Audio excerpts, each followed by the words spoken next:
All right, so we should be live right now. I'm going to do a pop-out chat, too. You can't see us. Oh, never mind. It's because of your thing. There we go. Okay, and I got to go here. Yeah, I see that. Bam. I see it now.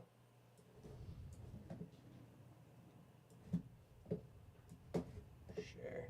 Copy link. I just want to test something real quick. If I go here.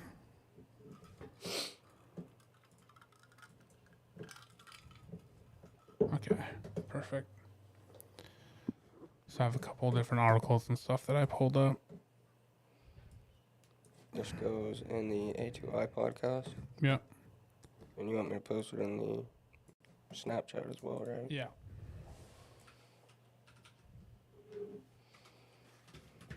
Okay.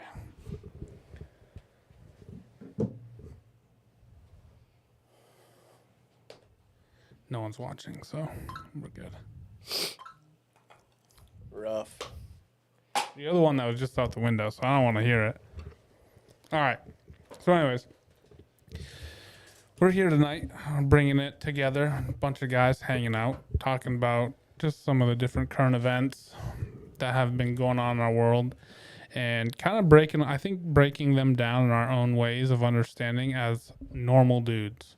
Like, we're just normal people. We're not some, crazy person who's into all this slightly. Maybe Matthew is a little bit.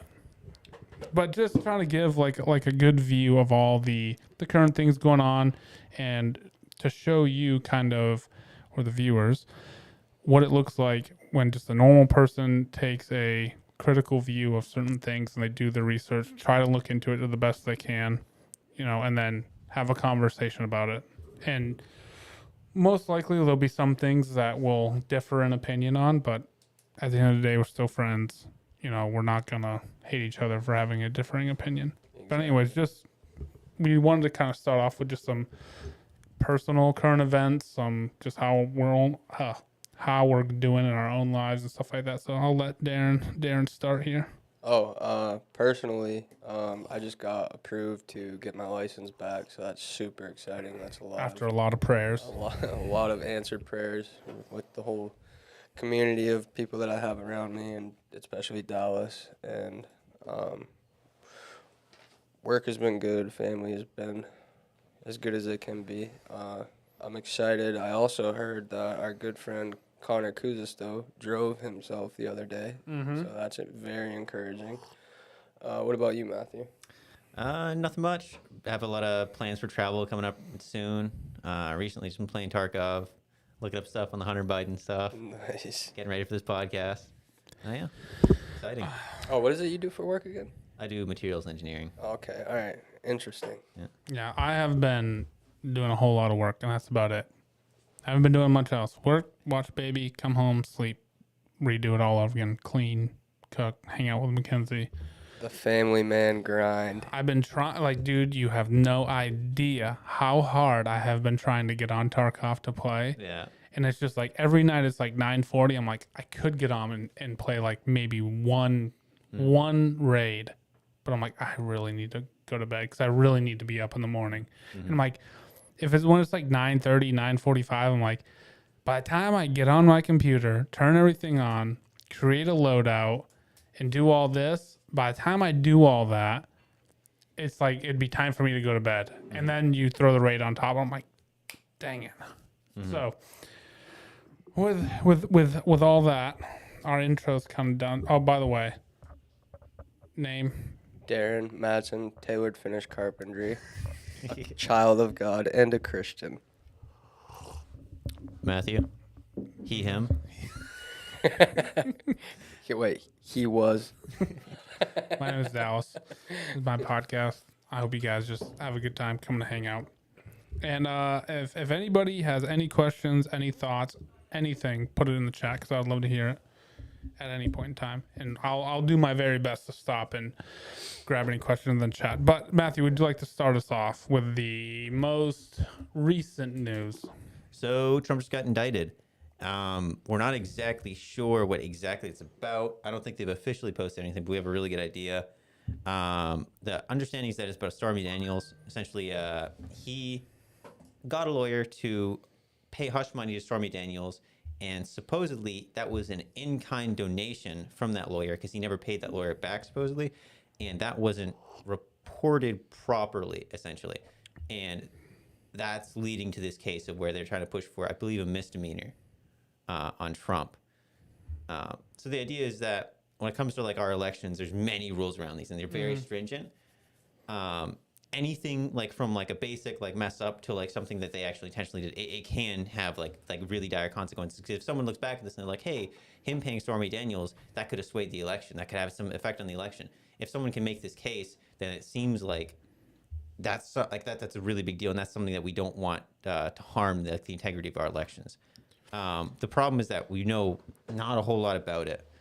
And we don't even know, when they talk about Trump going to jail, we don't even know if he's necessarily going to go to jail. Yeah, so I try to pull that mic and turn it like straight so that you're speaking like down the tube, and I'll help out a little bit. Okay. So one of the weird things that I heard about this whole thing is that, and I don't know, I wish I would have looked into it more, but when they're talking about how the grand jury was like, they're being sent out for like another month or like released or something, and then like that news came out, and then that day they're like, nope, we're indicting him. That was kind of weird. I don't think that has any like significance, but it was just still kind of weird to me. And then with the whole thing, so I had heard that there's a letter, or there was, is it Michael Cohen? Is that the guy that paid? Michael Cohen. Michael Cohen is the one who's paid Stormy Daniels. So there's a letter from his lawyer saying that he did it under his own will with his own money. And so there's that stuff in there. And then a lot of people are saying that there's got to be more to this indictment than just that one thing, because the misdemeanor has finish my sentence. It's when enough time elapses. The statute of limitations. So that's why a lot of people are thinking that there's like more to it than just that one thing. Oh, that would make sense. Yeah, so a statute of limitations, it can, if it's a federal offense, which essentially if it gets up to the point to where we're saying like it's like an election change, or it has a greater effect on all of like America, then we can break that statute of limitations. There's a lot of things they're saying, but almost all of it's rumors, and we kind of just like speculating. There's a lot of like conflicting stuff too. So but the speculation is what's fun. No, the speculation is fun. I think that the best conversation right now is to say, do we want to see Trump in jail? Like, is that something that anybody wants to see? Like, do we want to see Trump get arrested? Yeah. I don't. If Trump gets arrested and he can't go to that election, he can't even be like we can't even vote for him to actually put him in office. Nobody wants to see that, you know? Yeah. Like, there's no, unless you're like a really crazy person. I think that even if you are a left of center type person, that this is not something that you want to see. Yeah. Because at the end of the day, it's really like, I keep hearing it over and over and over, but there's so many people that are saying like, do you know how many t-shirts he's going to sell with his mugshot? Yeah, it's gonna give him a lot of like this is giving him more. If he gets out of this and nothing like comes of this, or like they don't actually put him in jail or anything, he's gonna get a lot of like firepower, a lot of ammunition with this. Like, this is a really big deal for him. Yeah, there was an article that came out. Forgive me for not even remembering who wrote the article, but it was like a journalist, and they said, now that this is out, Trump will get no new voters, no new money will come in. Yeah, and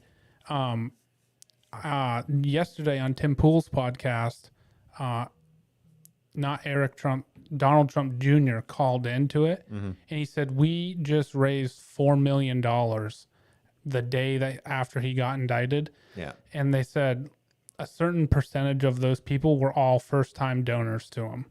So it's like that journalist was like wrong. And a bunch of people were like saying like, no, like, you don't understand. This is how he won his first election. Yeah. Was saying crazy things, getting all this airtime on all these different news stations, and getting like his message out there. Yeah.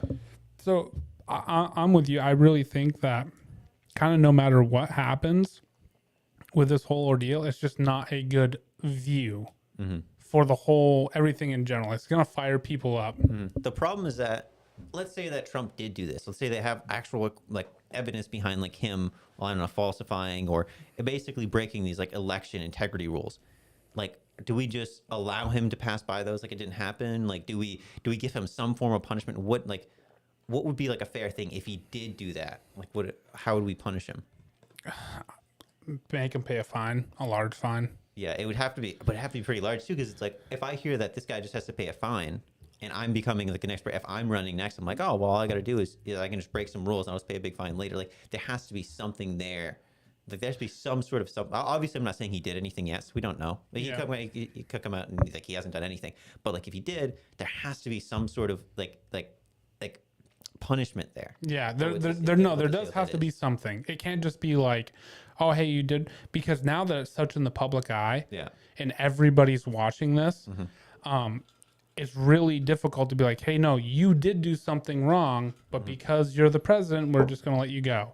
Because I would think that even conservatives would be like, okay, well, what happens when we indict, or I hope this actually doesn't happen, but what happens when a Democratic president gets indicted and they go, well, you were a president or are the president, so we're just going to let you go. Like, that's banana republic type stuff. Yeah. Like, if there really was a president doing something super shady, like, then we want them to be accountable for that. And but the other thing too that I would think is like really interesting is, and Darren, maybe you can weigh in on this part, is I've heard it said so many times, like, show me the man, I'll show you the crime. The average American commits 3 felonies a day. Like, I don't even know how like good that stat is, but we all speed. It's just we don't get caught. We all, do something. We all might drive without a license. We just don't get caught. Like we all rip off mattress tags. We just don't get caught. So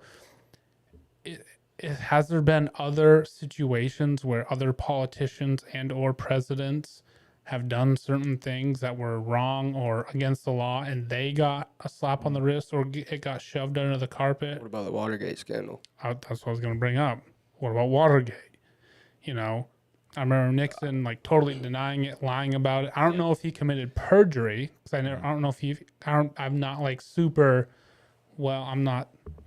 That's past my time. You know what I mean? Pretty much. I was talking to Matthew about this earlier, but my only perspective on it really is if you broke the law, you broke the law, Yeah. and whatever consequences come with that you can't change that for the person. Can't do it. So if there is a law there saying that he can't do what he did, then he has to serve out whatever that is. Okay, let me ask you this. I agree with you. Let me ask you this. I'm not going to use a racial stereotype, so I'll use this. Let's say that you're a Finn, right? This is something we kind of dealt with. And let's say there are cops out there, and they know your vehicle because they know you're a Finn and they know you drive that vehicle. You haven't done anything wrong, but they are just hounding you night and day, following you home. They're following you to work, waiting for you to make a mistake so they can pull you over, right? Constantly hounding you, constantly going through all of your stuff. Would you say that that's wrong? No. You wouldn't?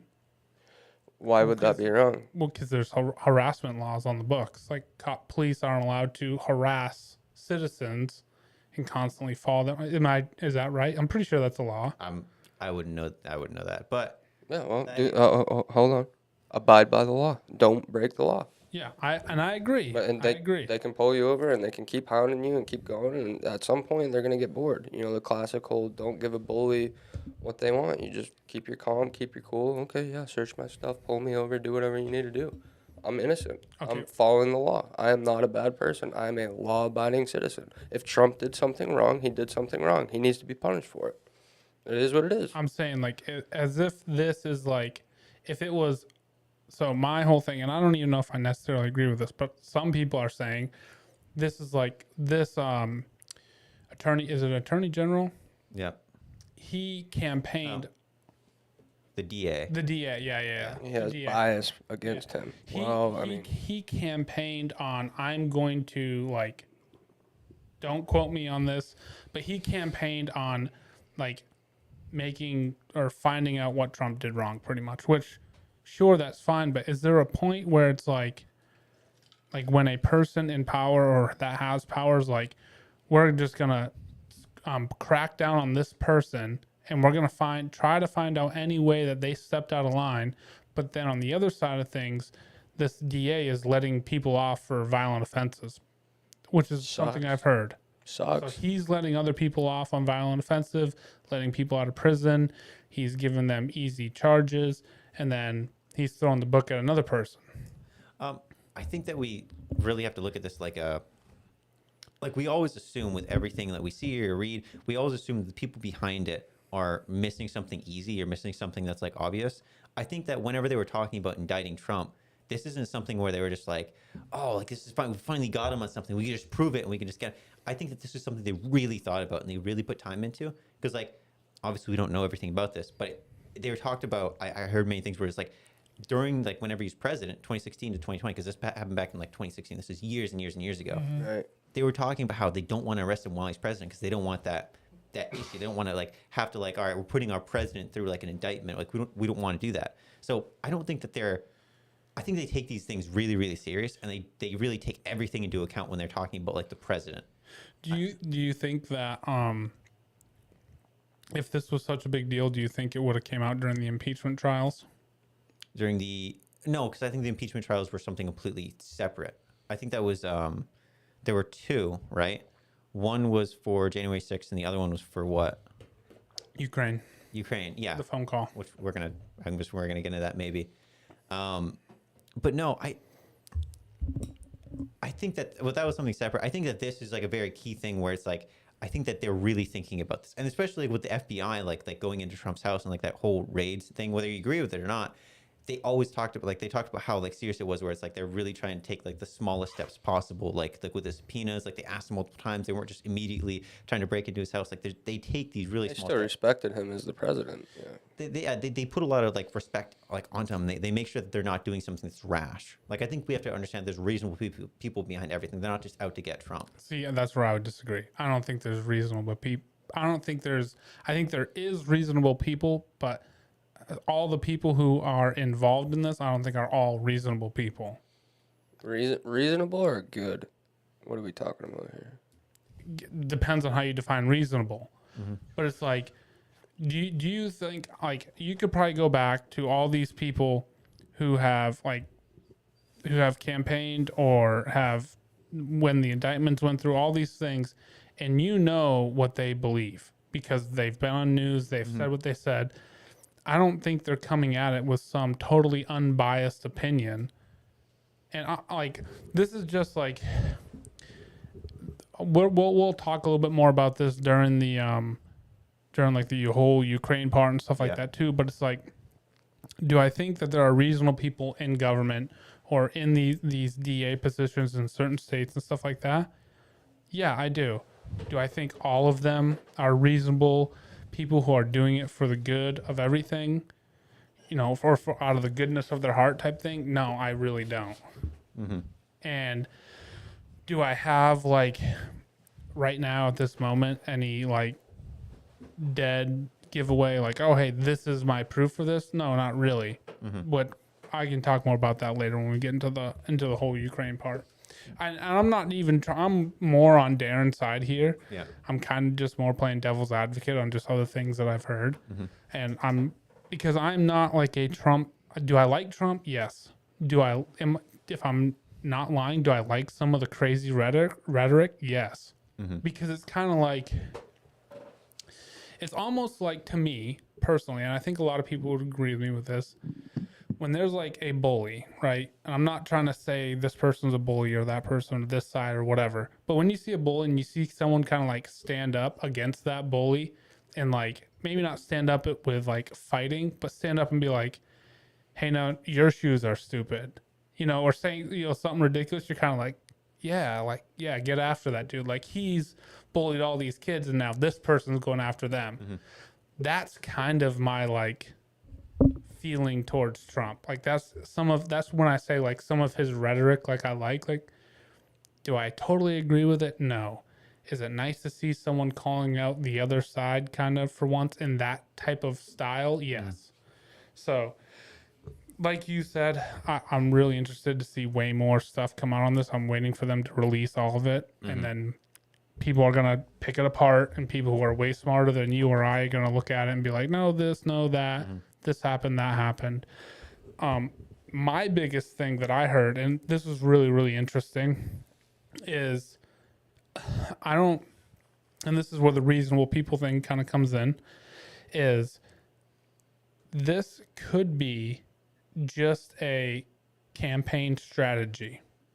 And the reason why I said that is I was listening to a lawyer today, and he said usually these types of cases that Trump is in, most of these particular cases that have stuff to deal with campaign finance, yada, yada, yada, this and that, these cases generally take about 18 months to do. And right now we're 18 months away from the 2024 election. So their goal might not be to put Trump in jail. Their goal might not be to, it's just to create a talking point up until the election comes. Because after the election, whether he wins or loses, they could probably care less about the case. They just want that ammo, the Democrats, that kind of side of the spectrum. They want that ammo all the way up until election time so they can play that card up until then. Are you saying this is going to help the Democrats or is it going to help Republicans? Well, that's the thing. It's like, is it going to backfire on them? Because they can have their strategy. Oh, jeez. Stupid ant bug thing or big mosquito thing. We've been joined by another guest. Yeah, we have another guest. But it could be a strategy is what I'm trying to say. Like, hey, this is a legitimate charge, we know that when this goes to a jury or when this goes to trial, his lawyer's going to say this, going to say that. They're going to slap him with a fine, and it's going to be done and over with. But they just want to tie up resources or create narratives that those narratives are staying or are going to be there all the way up until the election. Like, let's say this indictment goes through. Let's say it goes through, right? And the whole case is over in 2 months. And he gets in trouble, he gets fined, he has to spend a week in jail, whatever it is. He gets his punishment. If that happens in a couple of months, do you think next summer they're going to be talking about it? No.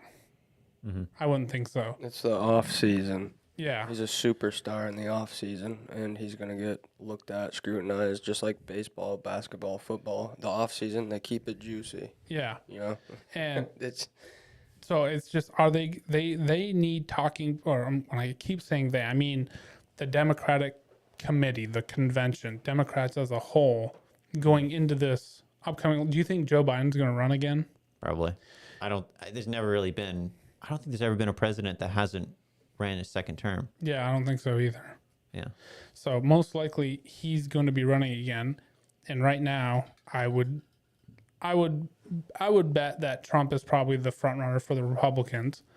And so that's where I can agree with you that they would be trying to eliminate the most common next runner up. yeah, Not they, but the Democratic Party. They're gonna try everything they can. Yeah, That's why I do agree with you. yeah, like there's like this. I'm like, I think a lot of people might look at it like, oh my gosh, they finally got him, and the Democrats are like, maybe we did, but we don't care. We're trying to tie up resources. We're trying to create narratives all the way running up until the election. We're talking about a lot of what ifs, though. Like we have no for sure. We're speculating yeah. right now for sure. But this is like, I don't like the idea that we're like, oh, well, what if Trump is just making all this up and none of this is actually happening? You know, it's like, what if, like, we can say a lot of what ifs, but they're all just like conspiracies. You know, they're not actually like what if he actually did these things? And what if this is just like a basic like the DA actually wants to charge him with like he actually found some stuff that was wrong. He's like, hey, we should probably charge him even though he's the president or was like an ex-president. Yeah, that's probably has a higher probability than what I just said. Yeah, But I would not put it past the Democrats or Republicans to do that. Like it's a freaking game, and the game's being played 24/7. And I wish I should have wrote some of the things down. Like Donald Trump Jr., he was talking on Timcast, and it was really interesting to hear him talk. And he made a lot of accusations, but like he made like an accusation like so and so didn't want to cover this bill or whatever because their wife is a really strong liberal, and they want to still be in the club, because if he goes against that, his wife's going to get mad at him, and then his wife, they're not going to be invited to the parties anymore. And it's like those games are played, like Political games. no, not it's social games too. Oh, yeah, Even like in high Social, school, like yeah. like just okay, just I know this is movie BS, and real life is not the same as movies, but just for simple analogies, everyone knows the like, oh hey, me and Darren are friends, and then someone comes up and they're like, hey Darren, we were at your house hanging out the other day, and you still have a teddy bear? And you're like, yeah, so? And then everyone starts making fun of you, right?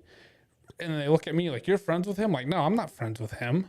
Like, no, I'm not friends with people who have teddy bears. Like, that's stupid. And you're looking at me like, dude, we are friends. And I'm like, no, I totally just discount you as a friend because everyone else is making fun of you. Like, that stuff still happens with adults. Like, that stuff still happens. Even, I don't care how removed you are from like middle school BS, it still happens. I'm not kidding you. I'm dealing with that stuff like in my personal life today now, as like an adult person. Like other people that I've talked to, I talk to a lot of people. I try to help people through problems. Darren, you can vouch for this. Like there are some stuff that people do say, the way they act, and you're like you are supposed to be an adult. You are acting like a child. You've probably seen that at your own work. And so like, to bring that whole point back, like there are like weird political games always being played.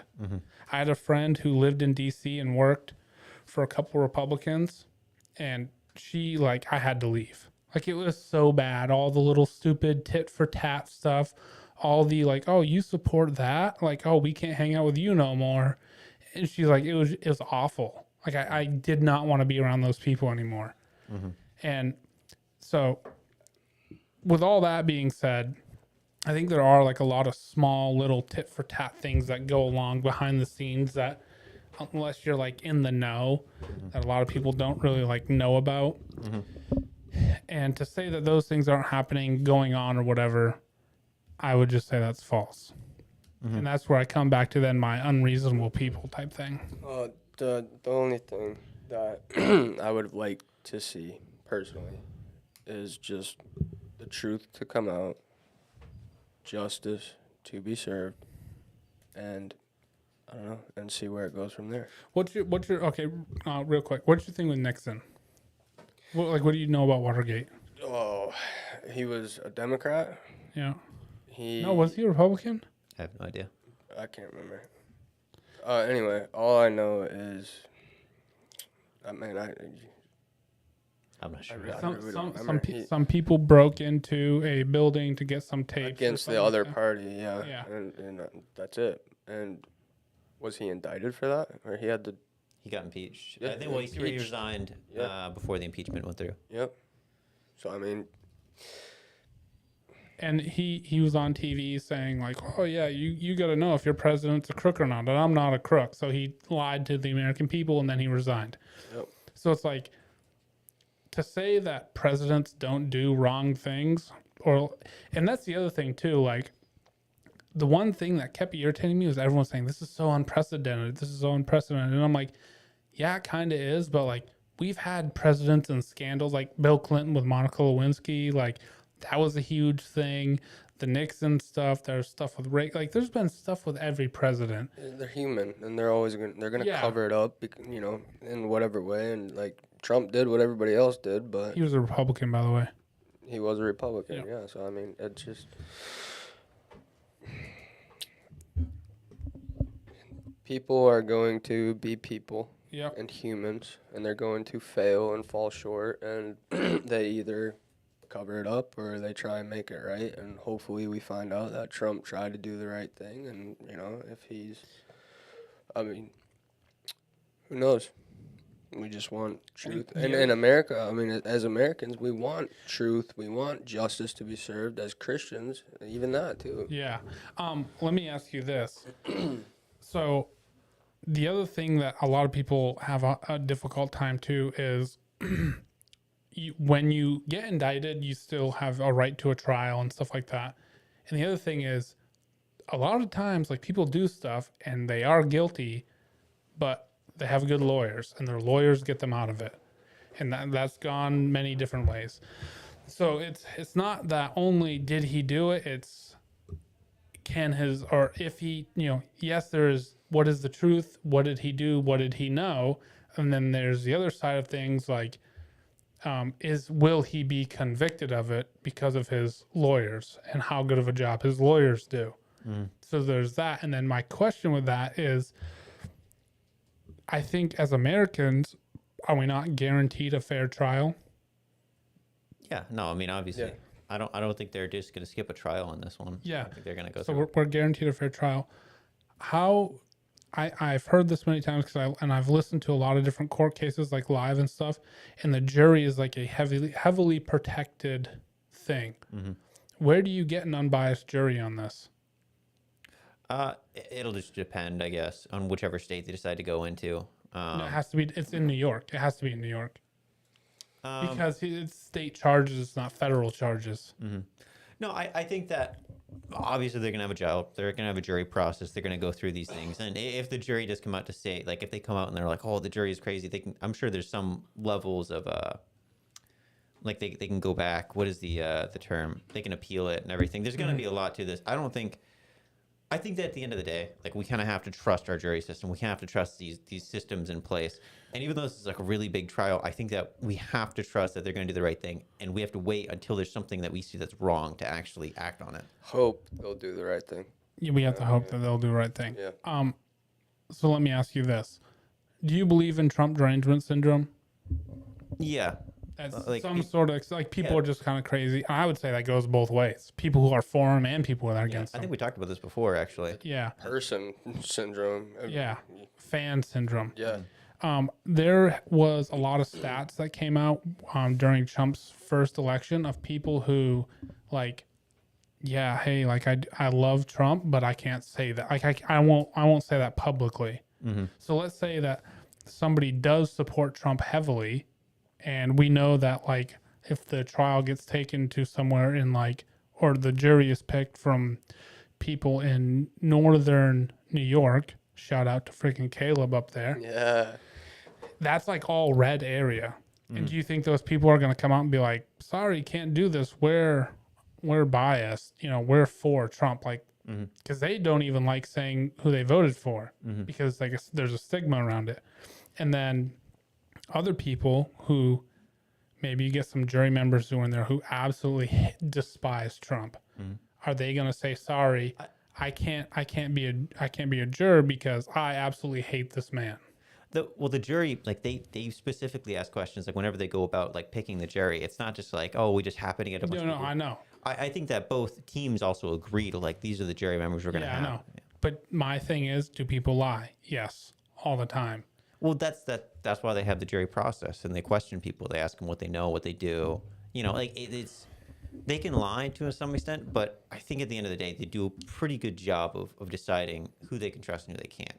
And at the end of the day, that both teams have to agree to using those jury members. So it's Yeah, both people have to agree. I know, but I'm just saying that people can lie, and it's gonna be. I don't think there's anybody in America who doesn't know who Donald Trump is and doesn't have some sort of opinion on Donald Trump.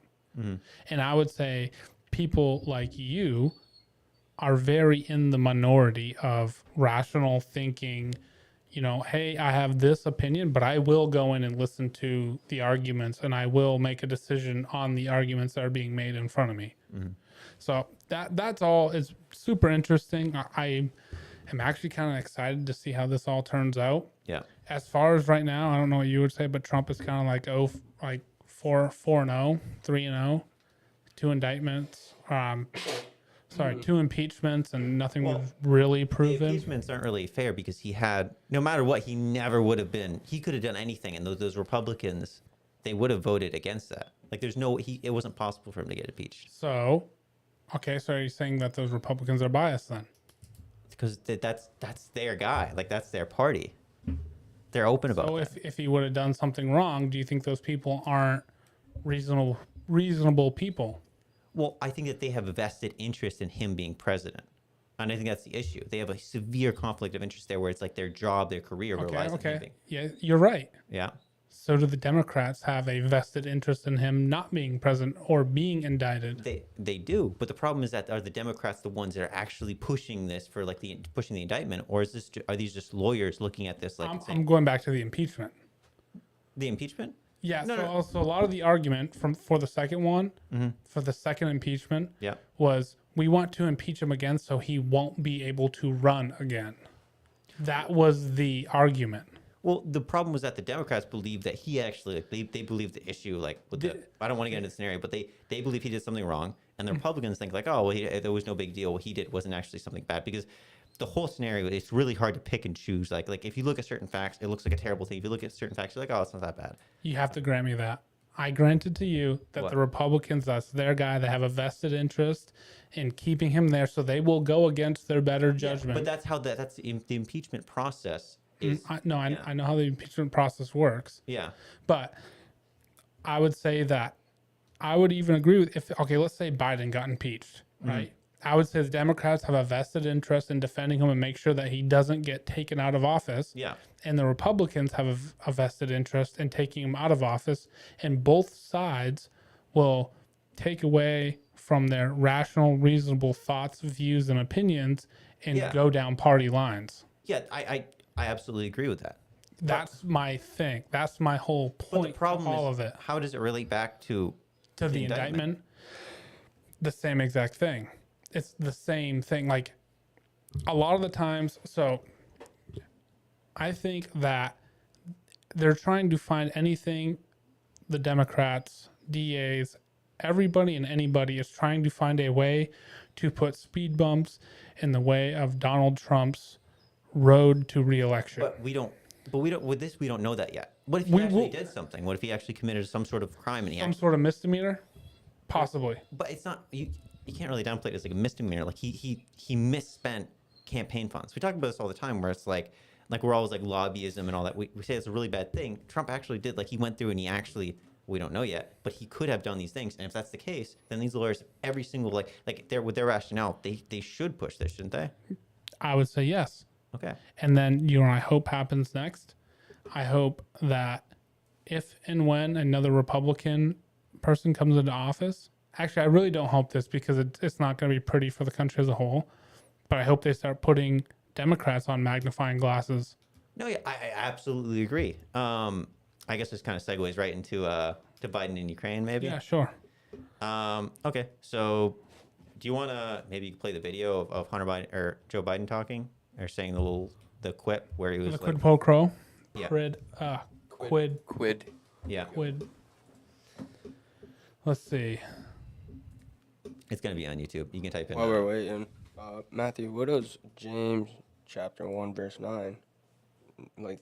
It's interesting. I'm thinking about all this, but it says, or chapter 2 verse 8 and 9. Yes, indeed, it is good when you obey the royal law as found in the scriptures. Love your neighbor as yourself. But if you favor some people over others, you are committing a sin. You are guilty of breaking the law. God's law, or the perfect law of liberty. I don't know, it's interesting. Wait. What's interesting about it? If you favor some people over others, because the whole context of that, I know it's about poor and rich, is what he says.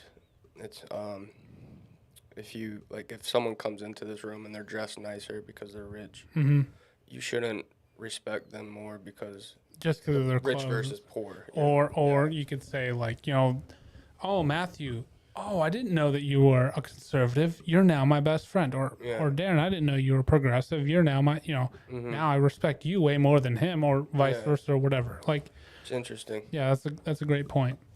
All right, let's see if this works. Turn that up. And then I got a new view screen over here that makes us view stuff perfectly. I'm a nerd for this. Team or others to convincing us that we should be providing for loan guarantees. And I went turn that over, down. I guess, the 12th, 13th time to Kyiv, and I was supposed to announce that there was another $1 billion loan guarantee.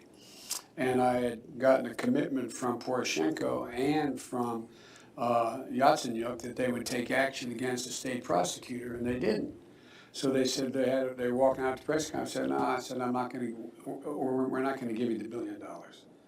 They said, you have no authority. You're not the president. The president said. I said, call him. I said, I'm telling you, you're not getting the $1 billion. I said, you're not getting the $1 billion. I'm going to be leaving here. And I think it was, what, 6 hours? I looked, I said, I'm leaving in 6 hours. If the prosecutor's not fired, you're not getting the money. Oh, son of a bitch. Got fired. If the prosecutor's not fired, you're not getting the money. Oh, son of a bitch. Got fired. If the prosecutor's not fired, you're not getting the money. Okay. So, It's still sharing the screen there. yeah, I know. Okay. So what do you wanted to bring that up and listen to it? What are your takeaways from it? What do you think? I think it makes sense what he did. I think that overall he had every reason to do it, and I don't think, from everything that I've seen, I can't see any crucial link to any foul play there. I mean, obviously, there's some things that we don't know. I think right there he was bragging a lot mainly. I don't know if he actually made the final decision. I don't think he actually was the one that was like, all right, well, I'm going to decide this by myself. I think that was generally like a sentiment that everybody agreed with in Europe, in the U.S. I think that this was like a very like agreed upon thing he did. I don't think he just randomly did this out of nowhere, though. I think everybody in the world could agree with him, but is that still not a quid pro quo? Is that not? Yeah, no, he definitely. I'm not sure if the quid pro quo actually happened too, because like he said a lot of things that he probably didn't do. But even if he did, like he was like valedictorian of his class, and he had an IQ of 170. Yeah, he says shit like this all the time. It's like it's not true. Like he just exaggerates things. So, if like you said, if somebody committed something wrong, then shouldn't we investigate to find that out? What all happened? I'm honestly, this one's throwing me for a snowball. Okay, so do you know what a quid pro quo? Do you know what that is? Not exactly. So pretty much essentially what that means is, and Matthew, yeah, look up the definition if you can. Pretty much what it means is like, let's say that me and you have a contract, right?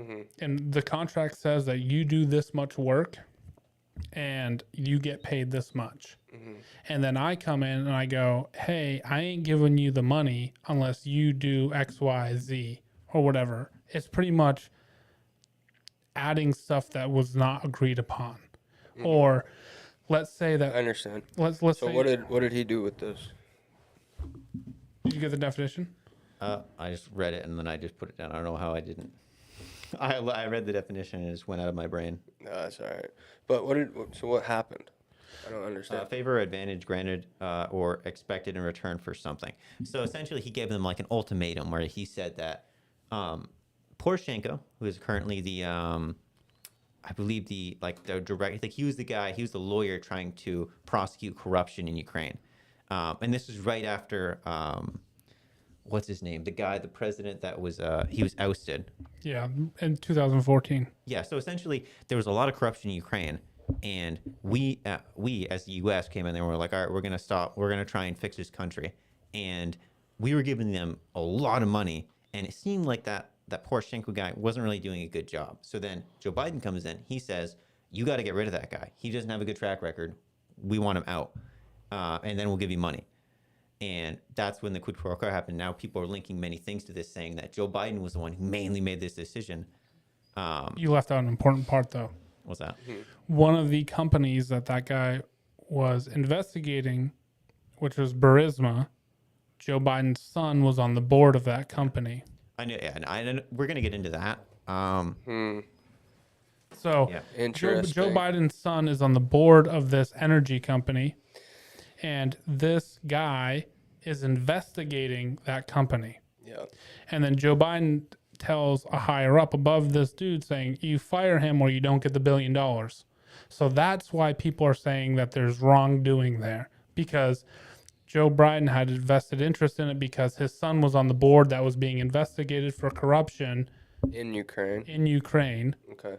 And then people bring up and me and Matthew have had arguments about this, like, what the hell is Joe Biden's son doing on a board of a company in Ukraine and getting paid for it if he's not in the the natural gas industry and all that type But of he stuff. was he worked on boards his entire life. He has Yeah. like a law degree from Yale. He is. I mean, he's pretty What qualified. is that called? Like he's kind of like mentoring the company. No, he's not or- mentoring the company. He's influence. Board members are yeah. So essentially, if I have a company and I'm putting people on my board, sometimes they make decisions. Sometimes they're just celebrities. Like you talk about, like there's pop stars who are on boards for these like oil companies or like fashion companies. It's like, what do? They don't do anything. They have But, influence. yeah, but They- whenever I'm going to well- make a deal, I'm like, this guy's on my board. Yeah, that, and then they bring perspective too. You know, I mean, I get it. Yeah. Less perspective, more, hey, can you go talk to this other person that you know? It'd be a very good thing to have in your pocket of Exactly. having the president's son on your board. Because then Especially, you can get small little favors. Well- Hey, can you tweak this or that? Because people who know people higher up, like we said before, it's all political. They're all playing these games. You know, you help me, I'll help you. Corruption. so that's, so then a lot of people say, this is, and Matthew, I think, would disagree with me on this. A lot of people say, like when they were coming out against Trump, because they indicted Trump for making a phone call to the president in Ukraine, he said, Can we? I don't want to completely leave those because you said specifically the investigations into Burisma.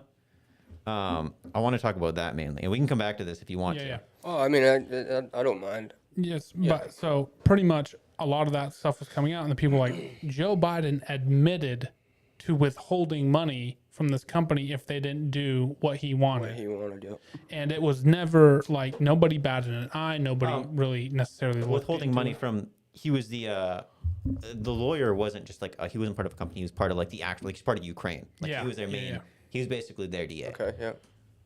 and I think a lawyer under him or he was looking into Burisma and he wanted him fired. And like what Matthew was saying earlier, a lot of other countries thought that this particular guy was corrupt, and a lot of other countries didn't like this dude. To be fair, he had a terrible track record. Yeah, he had- sure, terrible Documents he had would just go missing, like critical documents. He didn't prosecute anyone that the U.S. was saying, like, these guys, you need to look into these like cases. He just wouldn't. And a lot of the cases that we saw that we were like really interested in just went super stagnant and just didn't move Wait anywhere. a minute. This Poroshenko guy, what country of origin is he from? Ukraine. How's a Ukrainian gonna look out for America's interests? I don't know. Like, Well, the problem is this is all in Ukraine. So this, oh yeah, but So yeah, the problem is that we believed from everything that he's done that we believe that he had pro-Russian ideals. So like he was sort of supporting Russia while being like the DA. That's why these cases of corruption weren't going anywhere. yeah. And because that's I think was it Yuka. Yeah, something like that. Yeah. Anyway, so the previous guy, he was like the DA under that guy. They kept this guy in there, thinking like, oh, maybe he will prosecute corruption, and from his track record, it seems like he did a terrible job. And Ukraine, but before this whole war, before everything, Ukraine was like known for being a super corrupt country because Ukraine has some very valuable assets in the country. They have a Black Sea port. They have fertilizer, like all these things that get exported to the world. And but the biggest thing is the port. And there has been this back and forth influence between Russia and United States and NATO with Ukraine. And you could, I don't think Matthew disagree with me here. There's been a lot of geopolitical back and forth between Russia and Ukraine, Russia and the U.S. dealing with Ukraine, trying to put people in power. And like right now, Zelensky, the president of Ukraine, he is more a NATO Western friendly guy. But to be fair, why is he a NATO westward leaning guy? I don't know. Tell me why. I would believe it is because obviously Ukraine, like we want what's best for Ukraine. And it seems like Ukraine is making all these democratic elections to put Zelensky in office. They're making these choices on their own. So it seems like the U.S. doesn't have this grasp where we're saying we're going to install these leaders, we're going to install these people. It seems like this is what Ukraine wants to do, like democratically. Oh yeah, for sure. Yeah. And then so back in like 2014, there was a massive, like the president got thrown out or whatever. Yeah, he essentially the scenario which He was a pro-Russian president. yeah. He got thrown out and then a new leader stepped in, and then did Zelensky step in after him, or did Zelensky come in right after him? So in 2014, they had a vote to impeach that guy. He was kicked out, or he ran away technically, because there was a whole ordeal where his guards shot on civilians during a protest, and it's super argued upon. But basically, he left, he fled, and then they had a new vote within the Congress to create a new government and impeach him. So they did that, and after 2014, they started having democratic elections throughout the entire country to put in new leaders like Zelensky. Yeah. So yeah, then Zelensky came in, and so here's my thing: a lot of people will pick sides, but I do my best to really try and look at this with rational eyes, and I'm biased because I'm a human, but I would, even if this prosecutor in Ukraine was a pro-Russian guy, and I would understand why the U.S. wanted him out. If, let's say, it was a pro-Russian guy, that pro-Russian guy, he would want so bad to be investigating the one company that has the vice president's son working for it. And I can understand, like, I am an American. Even there's some Americans I don't like, right? And I would say I would want that guy to be fired because he's looking to influence this country towards Russia. But then the fact of, hey, if what Joe Biden did actually happened and that is illegal, then why isn't he being, wouldn't even say prosecuted, I'd just say investigated. So you're saying Joe Biden's quid pro quo is illegal? I'm asking a question. I said, if it is illegal to do what he did, why isn't there an investigation? Okay, so I wanna get your full breakdown of the scenario. So you said that Joe Biden fired this prosecutor over a quid pro quo, correct? Or he was the main influence behind firing him. Which I'm not asking. This isn't like a gotcha or anything. I would agree. That Joe Biden was he went in there. He probably made some main decision saying all right, we're going to withhold this money. It seems like you guys aren't holding up your end. It seems like he was the main deciding factor there. So do you think that Joe Biden was the main reason behind the firing of this prosecutor? Or he had a major say in the firing of this prosecutor? I mean, that's what Joe Biden said. I would say the $1 billion was the main push. The money was the main push. But at the end of the day, Joe Biden, if we want to believe the video, he gave that quid pro quo. Yeah, Okay. What he said is what he said. Yeah. Okay, so he gave that quid pro quo, and you're saying it's because they were looking, because this Poroshenko guy is looking into Burisma, correct? Yeah. He was doing investigations into Burisma. Okay. Which I would say, if he's a pro-Russian dude, and he was throwing off this other stuff, then he would definitely be looking into the one company that has an American vice president's son on the board. Yeah, so my main thing was, in these investigations, did they have anything to do with Hunter Biden? Were they looking into Hunter Biden, or were they just looking into the company as a totality? I think that if Poroshenko was looking into this company, he was looking into the company, and this was and he was doing a shit job on everything else. Yeah. And he was a pro-Russian prosecutor. The one company he would actually look into would be Burisma, because of Joe Biden's son being on that board. Okay. Because the East and the West are always fighting. The Russians they're constantly trying to jog back and forth for geopolitical standing. So if they can get some dirt on Joe Biden's son or this company, or they can get an in, they can make their whole thing is trying to then spin Ukraine again towards them. Yeah. So my thing is that Hunter Biden was on this board for years before this whole quid pro quo happened. And the issue that I see is that this case, it doesn't have anything to do with Hunter Biden. It doesn't have it's just basically we're looking into corruption in Burisma, but they're looking into corruption in every single, it seems like there's a lot of oil companies looking corruption into. And all these investigations don't have any mention of Hunter Biden specifically. So it doesn't seem like they were attacking Hunter Biden. And secondly, hold on. I don't think they'd have to say anything. I think that everybody all the way up into the Kremlin knew what board Hunter Biden was on. No, yeah, they did probably know. But the issue is that were these investigations going into Hunter Biden? Were they looking at like is Hunter Biden getting like paid somehow or some with this bad or like these like my issue is that these investigations seem to be disconnected from Hunter Biden.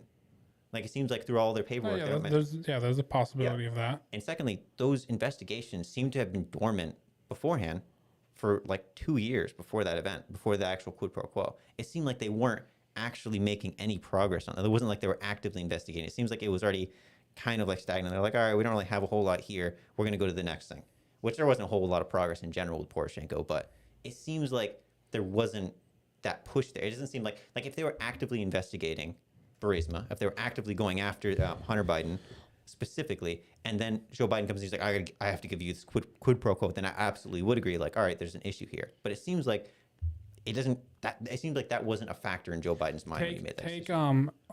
Take Ukraine out of it. Take Hunter Biden out of it. Mm-hmm. Let's say this is happening in Turkey, Yeah.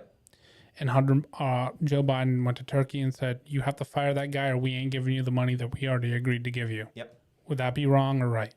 It depends on the reasons why he's saying that.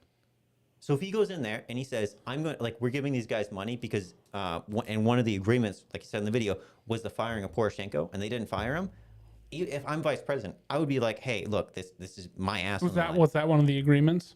That's what he said in the video. Let's replay it real quick. Yeah. You have no authority. You're not the president, prosecutor, and they did. I was supposed to announce that there was another $1 billion loan guarantee. And I had gotten a commitment from Poroshenko and from Yatsenyuk that they would take action against the state prosecutor, and they didn't. So they said they were walking out to press conference. Said, "No," I said, "I'm not going to, or we're not going to give you the $1 billion." They said, "You have no authority. You're not the president." The president said, "I said, call him." I said, "I'm telling you, you're not getting the $1 billion." I said, "You're not getting the $1 billion. I'm going to be leaving here." And I think it was 6 hours. I said, "I'm leaving in 6 hours. If the prosecutor's not fired, you're not getting the money." Well, son of a bitch. Got fired. If the prosecutor's not fired, you're not. So yeah, the state prosecutor is getting fired. Okay. But what were we going on? I forgot. I was so focused on the video. We were saying that. So basically, It was part of the whole deal from the beginning. yeah. So essentially, it seems like Joe Biden was going in there. He was negotiating. He wasn't negotiating with his own will. Like, this is what I think we should do. It seems like he was backed by the president, by Europe, backed by everyone who had an interest in this. Okay, from this our is side. one and investigate the ex-president now then too.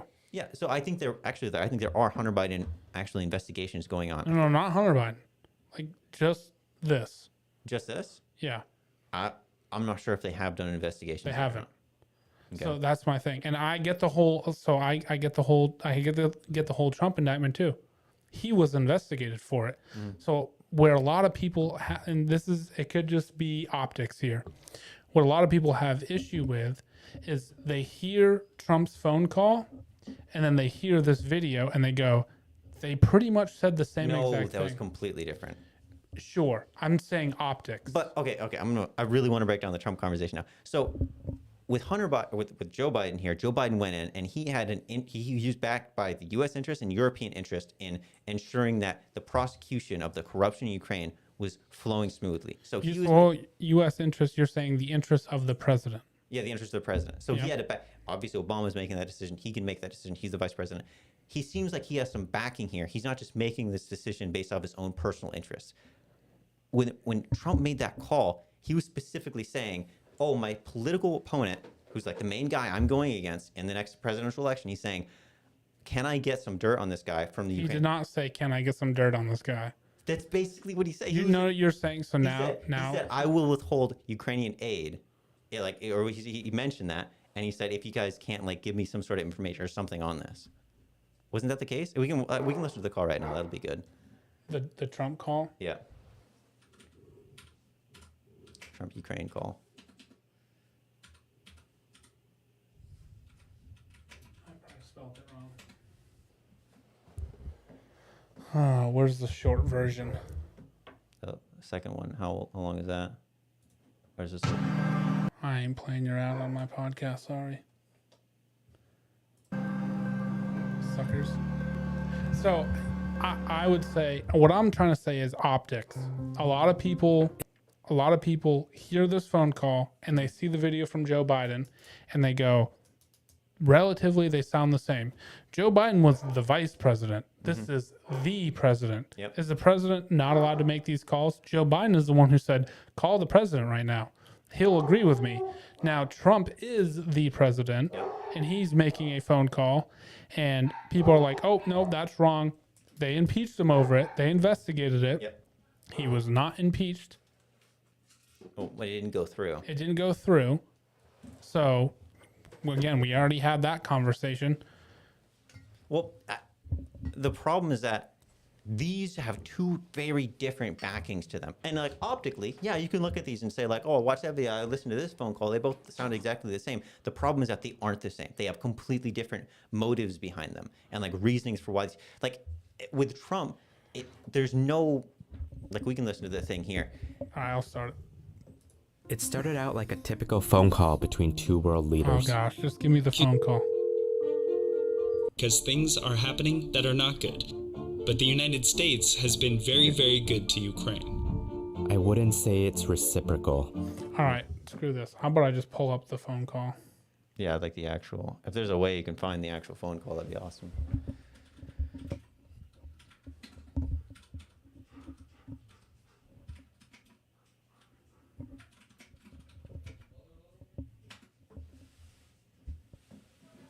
Yeah, we can actually read the text of it. It'd be interesting.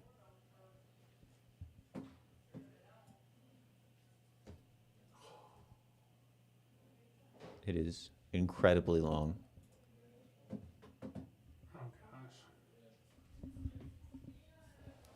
I don't know if we have time to go read through this whole thing. Mm-hmm. If anybody's interested, here is the entire phone call. Declassified. Unclassified. So it has, the president, blah, blah, blah, blah. Then it has Zelensky going back and forth.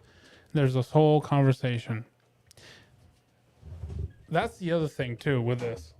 And I'm not agreeing or disagreeing with you at all. This Biden's thing is like one sentence and it may or may not have happened type thing. This is a legit phone call. And there's a big difference right there. So people can read the phone call, break it down, look at it. And we watched the video from Biden. And again, we don't know whether Biden said what he said is what actually happened either, which that's a great point. But I'm saying if we are sitting here saying, oh, yeah, wouldn't you want to know if Trump did something wrong? Shouldn't they not impeach him? Shouldn't they indict him and figure out if he did do something wrong? And like Darren said, if he did something wrong, charge him. I agree. Why can't there be an investigation into this also? They already did a full investigation into the Trump-Zelensky thing.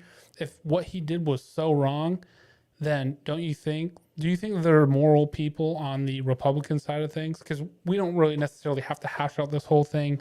The document's right there. People can go and read it. I will for sure read the entire thing in its entirety after, and we can have another conversation at some point in time. But all I'm saying is, why haven't we done the due diligence on the other side? I get there's different semantic things.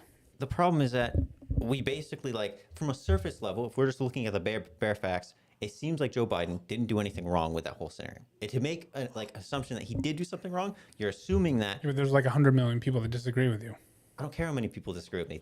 These people are like, okay, gets into a whole nother talk. I'm not worried about how many people disagree with me. Fine, half of Congress disagrees with you. Half of Congress has a vested interest in. Look, all right, let me explain it like this. I'll just explain the number of assumptions we're getting to. All right, so Joe Biden made a quid pro quo. Okay, he could do this to fire the state prosecutor. Okay, this prosecutor, which by the way, there's really good reasoning behind that. He obviously had reasons from the U.S. president, from Europe. All right, to fire this prosecutor or give that quid pro quo. Secondly, the actual the connections is made. The state prosecutor. You're saying that he fired him because he was investigating Burisma. But that case has been done for 2 years and had nothing to do with Hunter Biden. So we're making these assumptions that like, all right, well, maybe he was firing this guy, even though it had nothing, like the leaps of logic there seems like. Okay, hold on. Let me back up. I'm gonna go to an extreme. Don't criticize me for the extreme. If somebody, I'm not gonna say me, if somebody came to you, Matthew, and said, guess what? Just killed somebody, would you go, can't make any assumptions, so I'm not going to go tell nobody. That's a completely different scenario, though. Is it? I'm not like I'm saying the Okay. That whole thing that I just said all hinges on whether or not if what he said is true is wrong. If withholding aid to a government is wrong, like if a quid pro quo is wrong but the quid or pro illegal, quo is completely fine. He can do that because he had reasons to do that, and it seemed like that idea that he was actually trying to get this prosecutor fired because he was investigating Burisma isn't the case at all, because that case was dead for 2 years. It has nothing to do with Hunter Biden. It seemed like he would even have that in his mind at the time, and to somehow do some investigation, it'd be so difficult to even find any information on that, because it's like we're making these massive assumptions. Like we'd be well, we wouldn't have to make massive assumptions if there's an investigation, right? But we are making assumptions just to start the investigation. Like the issue is that we have a phone call with Trump talking to this guy, talking about withholding aid, seems like he's looking for some sort of information on his political opponent. And then on the other side, we have Joe Biden coming in, making a completely reasonable system with backings. And then we're like, Time out.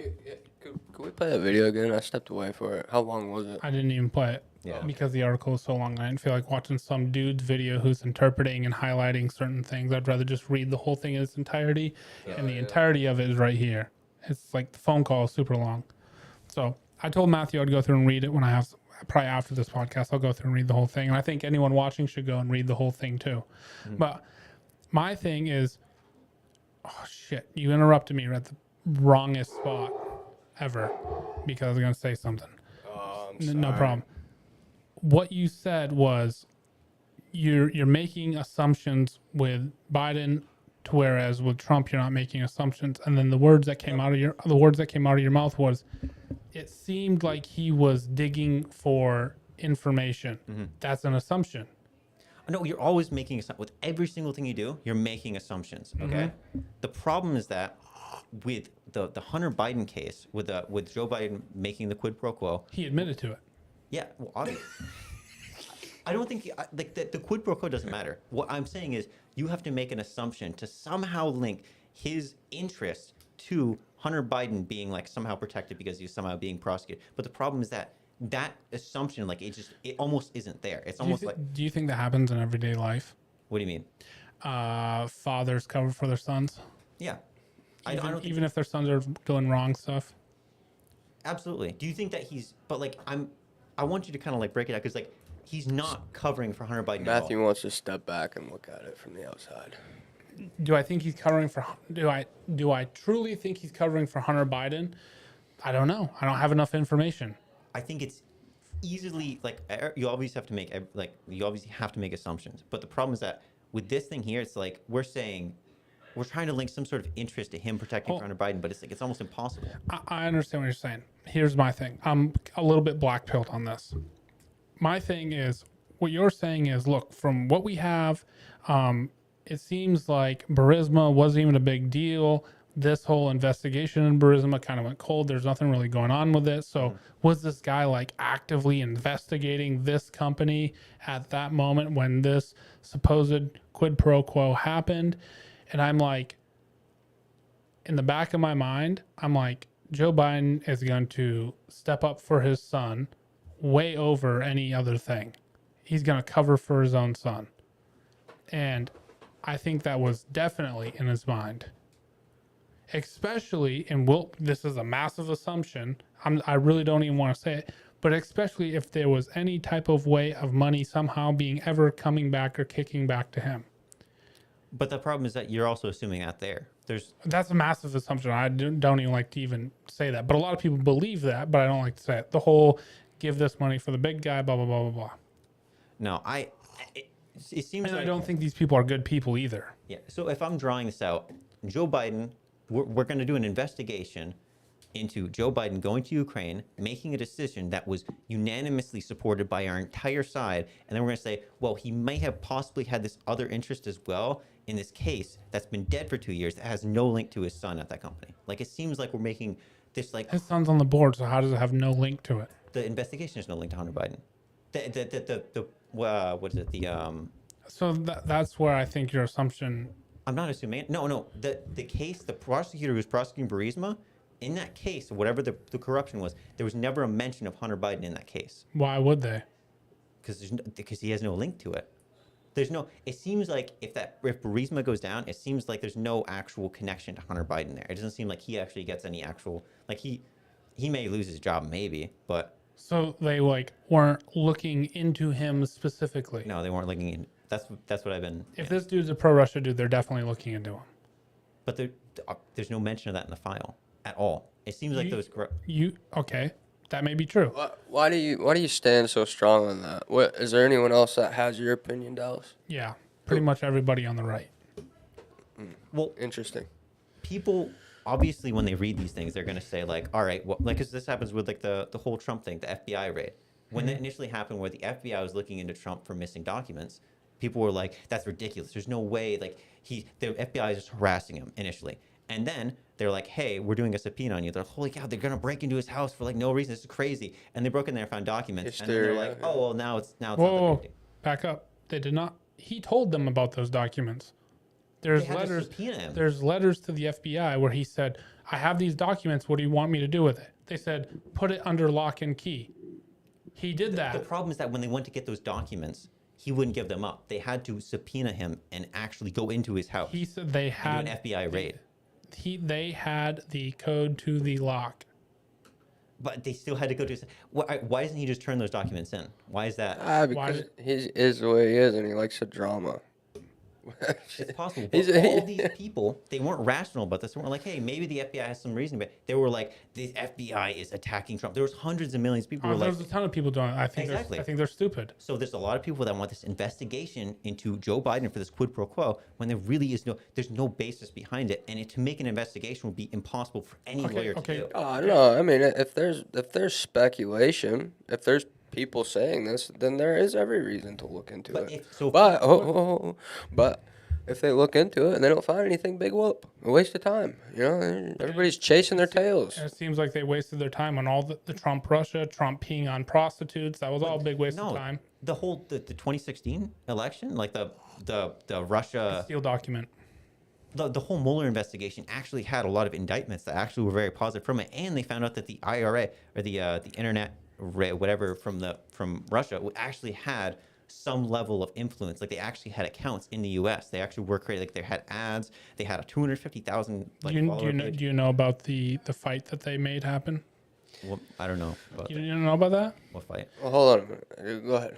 There was these these Russian bot farms and stuff. They were making groups on Facebook, like LGBT groups, and then like pro Trump groups and blah blah blah. And then they were making them have events right across the street from each other, like stuff like that. Did you know about that? No.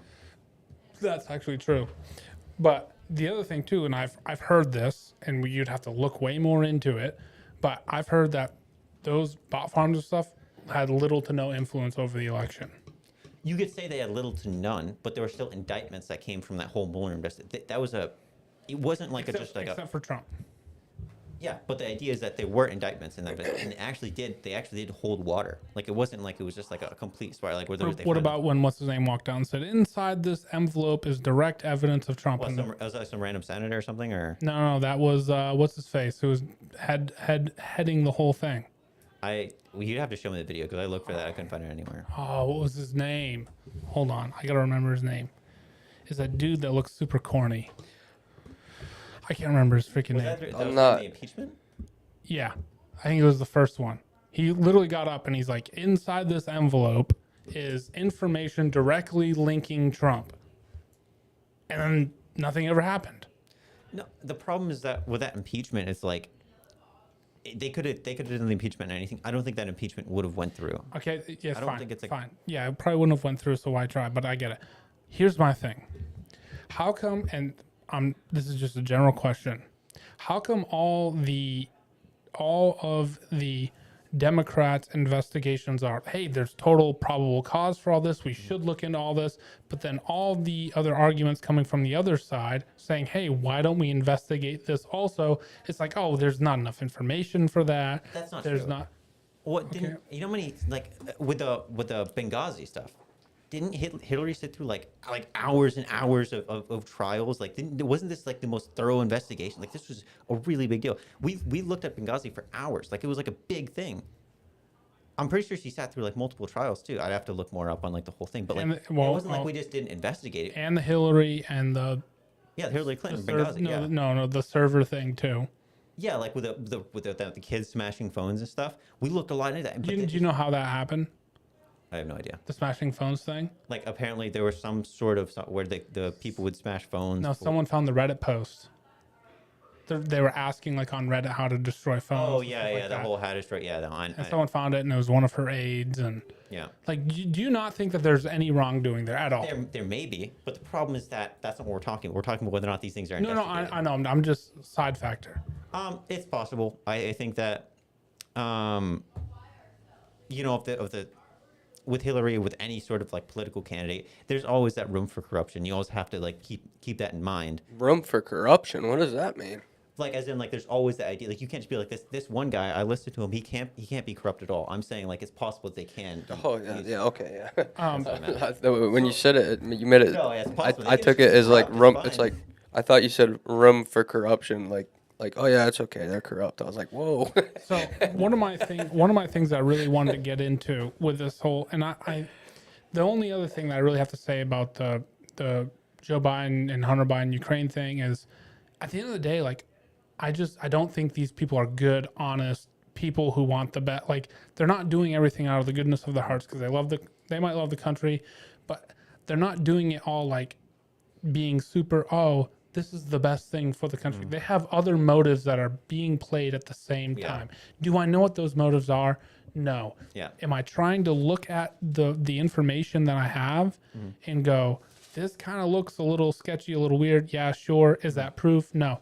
My other thing is, I've never heard anything like come from the whole, and when we're talking about wrongdoing and morality and all that type of stuff, we get stuck into is this a legal prosecutable thing, right? And the thing with that in particular is, I think that a lot of these, if you're the president or you were the president, like, what did Trump say? I could shoot somebody on Fifth Ave and nothing would happen. Yeah. Or whatever he said. Obviously, if he shot somebody, he would get in trouble, get prosecuted, whatever. But these people have lawyers. These people have lawyers who are with them constantly, saying, hey, you can't say that, because if you say that, then this will happen. If you show this picture, if you do this thing, and you could do something wrong, or do something that was, I'm trying to get to the whole Hunter Biden buying a gun and not saying he was on drugs on the background check form. It's like, if a normal person did that and committed a crime, and then they went back through, that would be an additional charge on his stuff. Yeah. But now Hunter Biden being in the eye of the media and all this political stuff, they found that, and it's like, and then there's the whole story of him dumping the gun, or his girlfriend dumping the gun in a garbage can. Who knows if that's even true? And I really don't even want to bring up the laptop stuff. But if that is true, that is illegal to do. Why is there no investigations into that? I don't think there's just like no investigation. There's a lot of you can look it up right now. There's investigations in Hunter Biden constantly. So if there is something there, I don't think that they're purposely ignoring that. There's investigations in Hunter Biden in general. Yeah. So And then the other thing too is, like, do you think that if there was, did you hear about the whole Hunter Biden renting Joe Biden's house thing? I have no idea. So Hunter Biden at one time was renting Joe Biden's house. Do you know how much money he was paying for rent? I'm not sure. $54,000 a month to rent a house. Okay. Okay, now again, assumptions and speculation. At the time, someone did a study. All the highest prices they could find in the area for renting a house in like that vicinity in those neighborhoods was like $5,000, and he was like 10x that. Yeah. So a lot of people are saying like, hey, this is a way that if he was somehow getting money, that he could be funneling the money back to his dad. The problem is that I don't know if that's necessarily against like the rules of like how, because we always try and put like restrictions on how senators, how like the speaker of the houses, the vice president, how they can actually like manage their money, or how they can like invest too, because they have like obviously you see Nancy Pelosi with this crazy track record of like she has like these crazy investments, or Paul Do you think Pelosi. that's wrong? I don't think there's any. We have to show that there's something there, some sort of insight there that she's actually like committing some sort of crime there. The problem is that when we get to like The problem is probability. well, yeah, but the problem, I don't know. I'm not entirely like I didn't read up all on Nancy Pelosi. I'm just kind of using that as like an example. The issue is that when we get to like these, the president's son or the president's cousin or the president's, like at what level do we say like these people don't have the freedom to do these things, or like how should we we have to make laws or do something to limit these sort of interactions? And it's like, how do we tell these people that they can only do these things or only invest in these certain companies, or Oh yeah, it's very, very muddy water for Yeah. sure. It's very, very difficult, and it'd be to the point where you literally have to like investigate everybody, and that would just never happen because it'd be way too time consuming. It would pretty much ruin the whole system, or train wreck. Now, what am I looking for? Traffic jam the whole system. yeah. But the one thing, like, there was this whole ordeal of like Hunter Biden's renting this house and paying his dad $50,000 a month Yeah. to rent this house, and everyone's like, that house is not worth that. But that's like a legal way for him to do something wrong. But if it's legal, then we can't really get mad about it necessarily. I mean, we can say like it's immoral, maybe it's like it's not right. But the problem is that we have to then go through and say like, all right, how about we make a law that changes that to where like It's not illegal for anyone. If me and you make an agreement that you're going to pay me so much for this house to Yeah. live here, the where it's illegal is if you go and do a drug deal, or you go do a drug deal and I'm the drug dealer, and the way to clean the money is to then pay me rent through the house. That's where it's wrong. yeah. So, but I'm just saying, like, okay, investigation. This is already something fishy. They've investigated on lesser things. I mean, they had 12 FBI agents go out to look at a pull string at a NASCAR race and investigate if it was a hate crime. But the problem is that if there's something there, I imagine they would have gotten to it. I don't think that there are certain things about Hunter Biden that they just don't see. I think generally, because they are doing investigations on Hunter Biden, why won't they just investigate that if it was such an obvious They don't thing? want the heat. But they're already doing investigations on Hunter Biden. Why would they just not investigate these parts of him? Maybe they are. You're saying maybes. I don't know. I kind of wanted to get back to the Trump phone call before we completely leave the subject. My question would be, with the Trump phone call, do you think it was okay for him to call Zelensky? And, even though we have to read the thing to fully understand it. Do you think it's okay for him to mention like these things like aid and mention these like political opponents like Joe Biden? Do you think that's okay? Like if Joe Biden called somebody right now and was like, "Hey, I want this stuff on Who's It," and then in the call he happens to mention like aid, he happens to mention political opponent, like Here, I'll tell you what I believe on this. So I'm kind of stuck, to be honest with you. Let's say Joe. I don't want to throw out words here. Let's say Joe Biden actually did something that was really, really, really bad. And I'm not saying what he did do or what Trump suspected him of doing or whatever was really, really, really bad. I'm talking about, think about kids and think about, murdering somebody, stuff like that. yeah. Let's say he did something like that. And you would need an airtight investigation and all this type of stuff. How would you go to get that information? What do you mean? Like how would I investigate Joe Biden if he did something wrong? I'm talking about super bad. He probably should have his FBI, who he directed, obviously, look into that. What if the FBI was against him? What if he didn't trust his head FBI guy?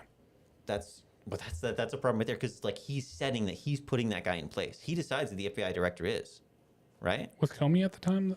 I thought he fired the FBI director who was looking into him on the Mueller case and put somebody else there. I know maybe he can fire him, but he can send him. I think he had fired Comey But the problem is that before this. it's truly like I'm saying it's not his place to do. Like, why should he go out there and use that? And also talk about like I think it's inappropriate for him to go out, talk to another leader of another country, and mention these things like a political opponent, and money in the same conversation. That seems incredibly like that's something that seems like it's worthy of like an investigation. Like that's like a direct like Well, it sounds like to a lot of people that's the president doing his job. how, but you can't like that. That's directly not his job. That's like His job is to talk to foreign that's leaders. the FBI's job to look into like Joe Biden and like look into these issues. You if just they're- said that. The president He has a lot of jobs. Yeah, he has to talk What- to all what these if- countries. What I if don't he know. wants to be like, oh man, I want my FBI to go investigate this, but I'm not going to tell them to investigate it if it's just going to be a waste of time. No, because either way, he has to direct his FBI to do that. He can't go to certain foreign countries and make them do things or make them give information for a deal. Which I think that the main key point was that he didn't have the direct the aid that we were given to Ukraine. I think that was voted on by Congress. I don't think that was voted on by him. I don't think he had the possibility to do that. Well, let's say, again, let's take Ukraine and all this out of it. Let's say Trump is trying to broker a deal with a country Yep. over whatever, Yeah. whatever it may be, peace deal, a money deal, a business deal. As a president, does he just call up whatever department that is and say, "Hey, I want this done. Go over and do that"? No, he can make. I'm sure there's some deals that he can make himself. I'm not sure exactly what the presidential power was. I think the key thing though is that this isn't a deal that's his to necessarily make. I think this was already voted on by. I think that Congress has already voted that we were going to give this aid to Ukraine, and he was talking about this aid in the conversation with Zelensky, and he's asking about information on Joe Biden. And the whole thing hinges on when and if how the aid and the conversation and Joe Biden were all mentioned. And I get the whole Joe Biden was a political candidate at that point in time, or he had announced or something like that. Or everyone kind of like what Destiny said on Tim Pool's stream was, even if he didn't announce, it was kind of known that No, but he did announce. I know. I'm just saying what Destiny said was, even if he didn't announce, everyone knew that he was going to be the front runner. He was going to be the person, blah, blah, blah, blah, whatever. And I don't know. I think a lot of it's muddy water. I think it's really difficult in the weeds type stuff. They did the investigation. What came out, and he was impeached. It didn't go all the way through. But the problem is that, okay, do you think he should have been impeached? Probably not. Investigation, sure. Impeach, I don't know. Okay. I mean, like, this is like a clear thing where it's like he didn't have the power over this. Like, it seems like a completely different scenario where it's Well, like, you just said you didn't know exactly what the executive power is over this. no. Well, the problem is that we should look it up almost right now and just see it. But I'm pretty sure he didn't have that power. Like, I think Congress was the one that voted on this aid. He didn't have the power to strike down this aid. Did Congress vote on the aid back when Joe Biden did his thing, or was it strictly coming from Obama?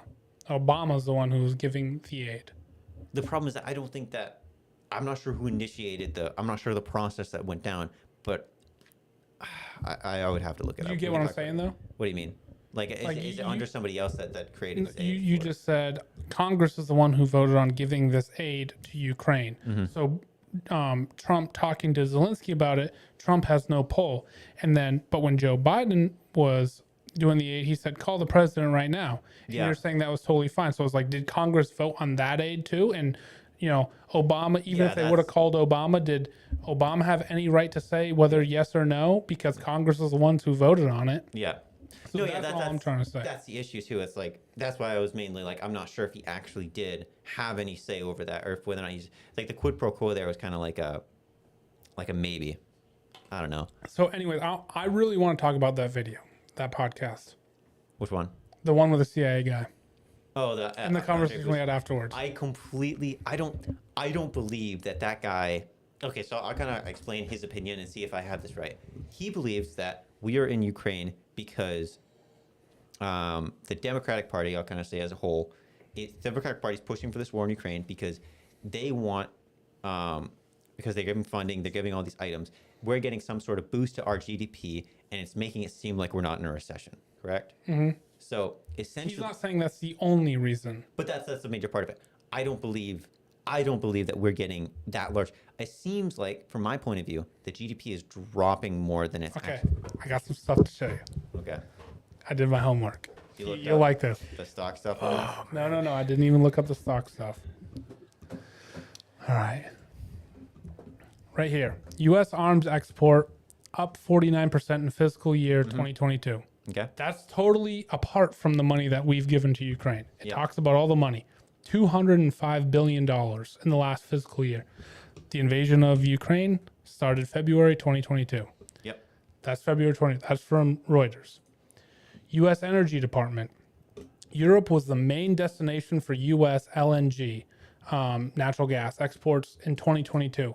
And it increased. And this article talks about, and this is from a .gov, this article talks about how much we started exporting natural gas to Europe because the whole war with Russia, everyone had sanctions on Russia, Yep. and the natural gas going into Russia was putting a lot of natural gas into Europe, and now we had to become export more of it to Europe because they weren't getting it from Russia.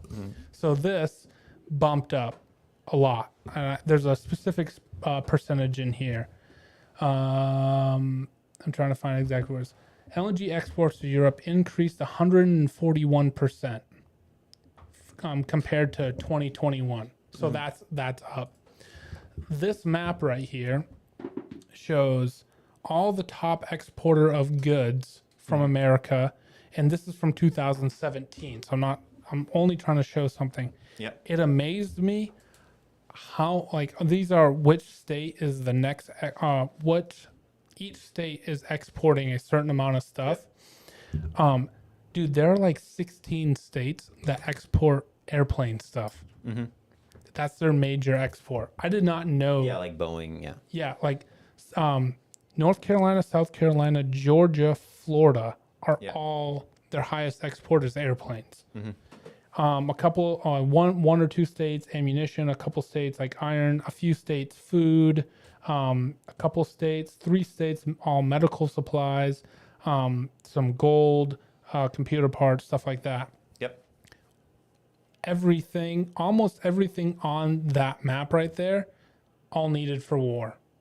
I agree. And a lot of it you cannot get from Europe. No, yeah. So the thing about this, and I think this is what it this is what it hinges on is, are we gaining any level of like GDP? Because the whole thing is he's saying we're in a recession, which is GDP down. Is our GDP going up because of the Ukraine war? I think that overall, it's probably not helping our GDP. So to be in a recession, you have to have there's 4 criteria or 5 criteria. Yeah. We meet 4 of them. The 5th one that we haven't met is 2/4 of your GDP going down. Yeah. And in 2022, once this war kicked off, our GDP like stabilized is I think what he's saying, barely keeping us above that recession But marker. I don't think that's because of these factors here. I think that when we look at like the economy in terms of like the military, like whatever markets control like the military assets, it seems like it's a very small part of our market. And during war, obviously we have these massive exports, but the problem is that I don't think that is controlling, like I don't think that's single-handedly. Scroll down a little bit. I don't think that's single-handedly like controlling our like. Scroll down a little bit. Go down some more. You know, you get totals. things on potash now. Look at the totals. Well, this is your link that you sent me right here. Yeah, look at the totals. This is the top 10 exports. Mm-hmm. So fuels, machinery, electrical machinery, vehicles. 18% of total exports. Yeah. So Billions of dollars. in fuel. Yeah. That's 373 billion. Okay. So you take that's like gas and stuff, fuels and stuff like that. We just read right here from Gas is the top. That's gas, natural gas is the top. That's went up 141%. So yes, we've only given 100 billion to Ukraine. That's what the government has given to Ukraine. Yeah. And my thing that I was trying to say to you is, it's not like we can't look at this as a United States only gave 100 billion to Ukraine and our GDP per year is like $23 trillion or something. Yeah. And we what happens is when there is a war going on and there's aid being given to that, and NATO is giving aid, who foots the bill, the majority of the bill for NATO? Probably the U.S. The U.S. does. Yeah. And so when all these states, when all these countries, Germany, France, the UK, Superpowers. all these other superpowers in Europe who are all actively helping Ukraine, like the UK is giving tanks to Ukraine. Now the UK is probably like, hey, we should probably order a few more of our tanks, which they need optics for. They're getting those optics from the US. And so all this whole war effort in a totality is helping not raise our GDP, not make us rich, but it's helping keep us afloat. That was the point I was trying to make. Okay, the problem is that with a lot of like the whole war in Ukraine, we see a lot of sanctions. We see a lot of issues. These sanctions cause massive supply chain issues, and it seems like that was like a major cause of like a downturn in GDP initially too. Like if I don't know how you look this up. You could see like the I sent you an article, I think, actually, on the GDP. But like if you look up like overall GDP in terms of like the war with Ukraine, it seems like it's causing massive strains on our supply chains. It's causing these it's causing massive amounts of inflation, and it's like it's not. I don't think that overall we're gaining from the war in Ukraine. It doesn't seem to be the case to me. Yeah, I don't think we're overall gaining, but usually to have a recession, you need like all of your markets, all your industries on a downturn. And these specific, everything that's connected to a war effort is up. Like the big major manufacturer, Lockheed Martin, Raytheon, all those companies, they're all up right now. How, like Raytheon and Lockheed Martin, they're a very small part of our They are a very small thing. Yeah. But every other company that's attached to them, Yep. all of their, like we both know engineering, they outsource work too to other companies. So now those companies are making more money, which is in turn raising our GDP. And those are like Lockheed Martin and Raytheon, they're like super high tech military gear. They're not like bullets. They're not tourniquets and bandages and food and shovels and helmets and Kevlar and plate carriers and holsters and boots and pants and all that type stuff. So what I'm saying is, as a totality, as a whole, all the military stuff, and then you throw the natural gas stuff in there, Yep. and then you throw the food stuff in there, then you throw the medical supplies in there, and then you throw all the other countries who are helping Ukraine. I think that we're doing this really roundabout method of like, we're looking at all these markets go up. The problem is that we have to look at everything as a totality. Like it's very easy to look at these markets and say these markets are increasing, and Raytheon's getting a lot of money, Lockheed Martin's getting money. We're putting money into Ukraine. We're supporting, like there's all these things going on. But I think overall, we have to look at the totality of like the GDP. We can't just see like all these different things going into it and assuming that they're all like finally, because there could be other reasons why the GDP is going, like it's stabilizing, you know? Like it could just be that the markets just happen to stabilize. There's certain things that are going up. Like it seems like we're taking all this data here and we're saying like, all right, look at all these exports that are going up. And then we're also looking at the GDP and saying, oh, it's stabilized. And we're saying this must be the reason that this is stabilizing. Yeah. So my whole point, the whole reason why I even wanted to bring this up is that it seems to me like, and please tell me if I'm wrong, but it seems to me like your argument is like, we're helping Ukraine out of the goodness of our hearts. And that's the only reason why we're doing it. We are helping Ukraine because we have a vested interest in NATO, because Joe Biden, like, I think that this is like... We have a vested interest in Ukraine too. The issue is that we want... Because, all right, Ukraine was becoming a NATO member. And right now, it seems like... No, they only tried becoming a NATO member after the war started. Hold on, let him finish what he's saying. Okay, so NATO, right now, they control, like, the areas around. It seems like NATO would lose... All right, so let me just make it brief, because I have to do this all this explanation stuff.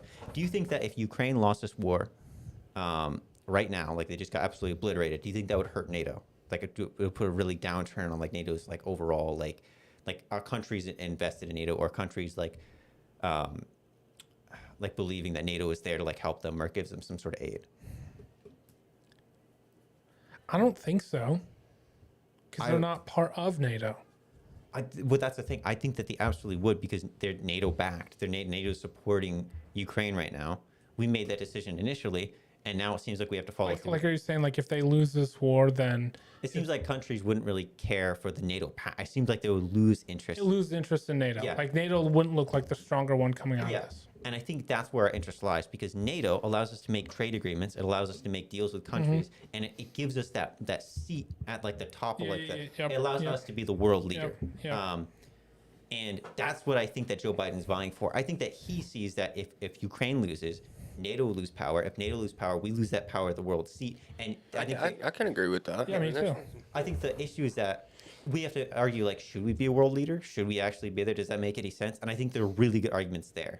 But I don't think that they're just helping him out of the. We always do this. I think it's so fucking stupid, especially with like. Sorry, brother. I just didn't mean to cuss. But like, Yeah, fine. That's like, right. like with Afghanistan, we weren't there to help them build a new country. We weren't there to help them out. Like we're like all these poor people. Proxy wars. Yeah, and all these people afterwards when we left are like, oh, look how poor, like all these people in Afghanistan suffering. It's like we were only there for geopolitical power, and that was it. Like we were there because we wanted a seat there. We want a little like essentially a country that we can trust as an ally right there, right in the middle. You know.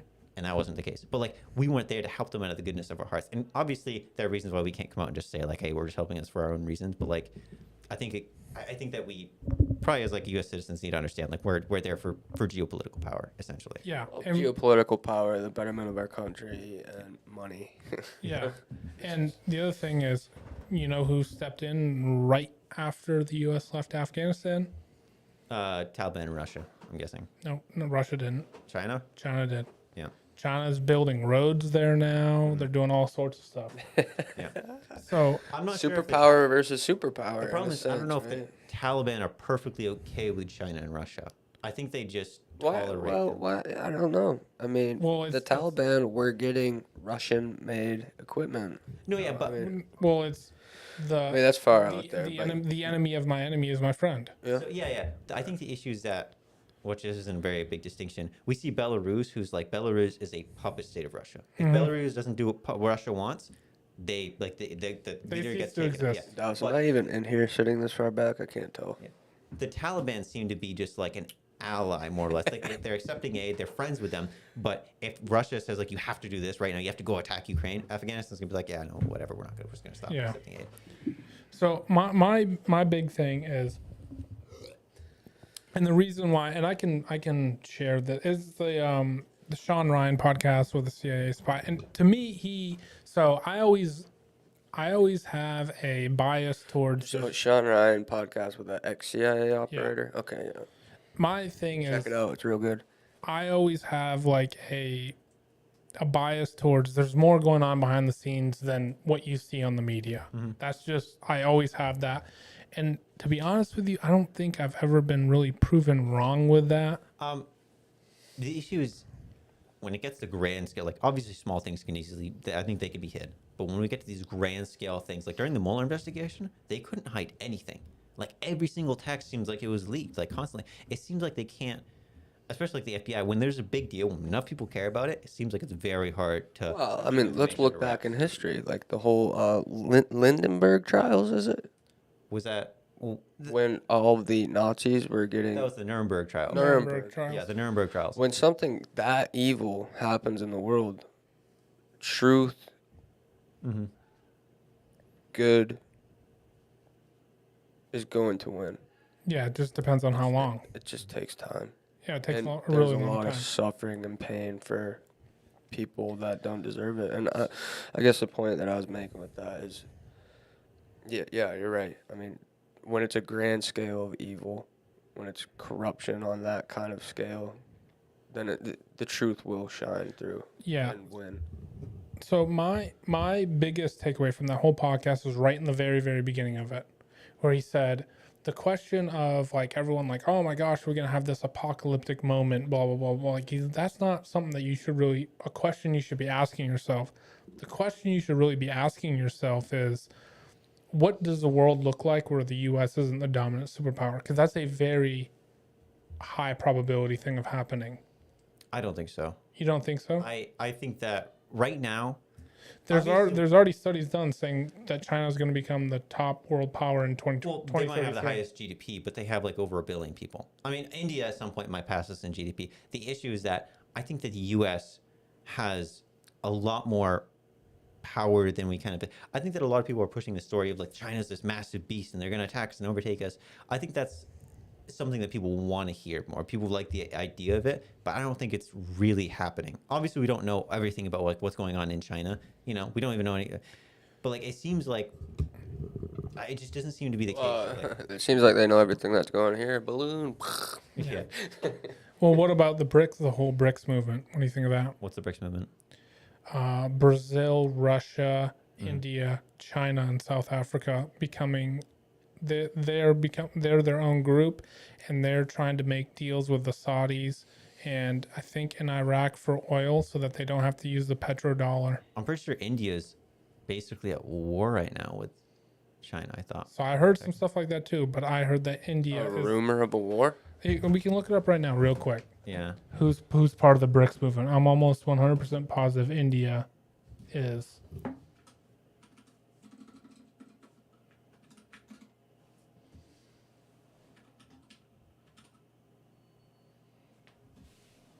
Right here, BRICS nations: Brazil, Russia, India, China, South Africa, and I think Brazil's in there, and they're right now, if I'm not mistaken, are brokering deals with like the Saudis and stuff like that to move away from the petrodollar. Like the U.S. Yeah. So you don't have to use dollars to buy petrol, because all around the world you have to use U.S. dollars because the U.S. is like the most stable country in the world. We have the military might and all that type of stuff. So everyone uses dollars to trade with oil.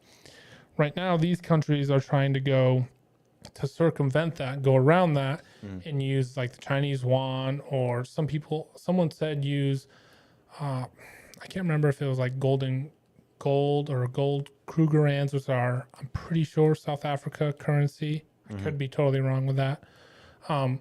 If that happens, if they start trading away from the US dollar, number one, that's war. Like, there's going to be some sort of conflict that breaks out if that starts happening, because I really don't think that the US is going to go down without a fight type thing. Yeah. I don't know. I'd have to see how it kind of fully like metabolizes, but I don't. Interesting. Yeah, okay, so if that happens, what do you really think the U.S. stays the top superpower if everyone starts trading oil and not the U.S. currency? Because that's where we hold our power. Eventually, we're going to have to start doing that. You know, the U.S. is going to have to find something else to back its money on. Tapping into all of our oil. Yeah, but eventually we're going to stop using oil. Is going to be like kind of pushed out, which obviously it's going to be in a long time. I don't think it's going to be soon necessarily. I don't know.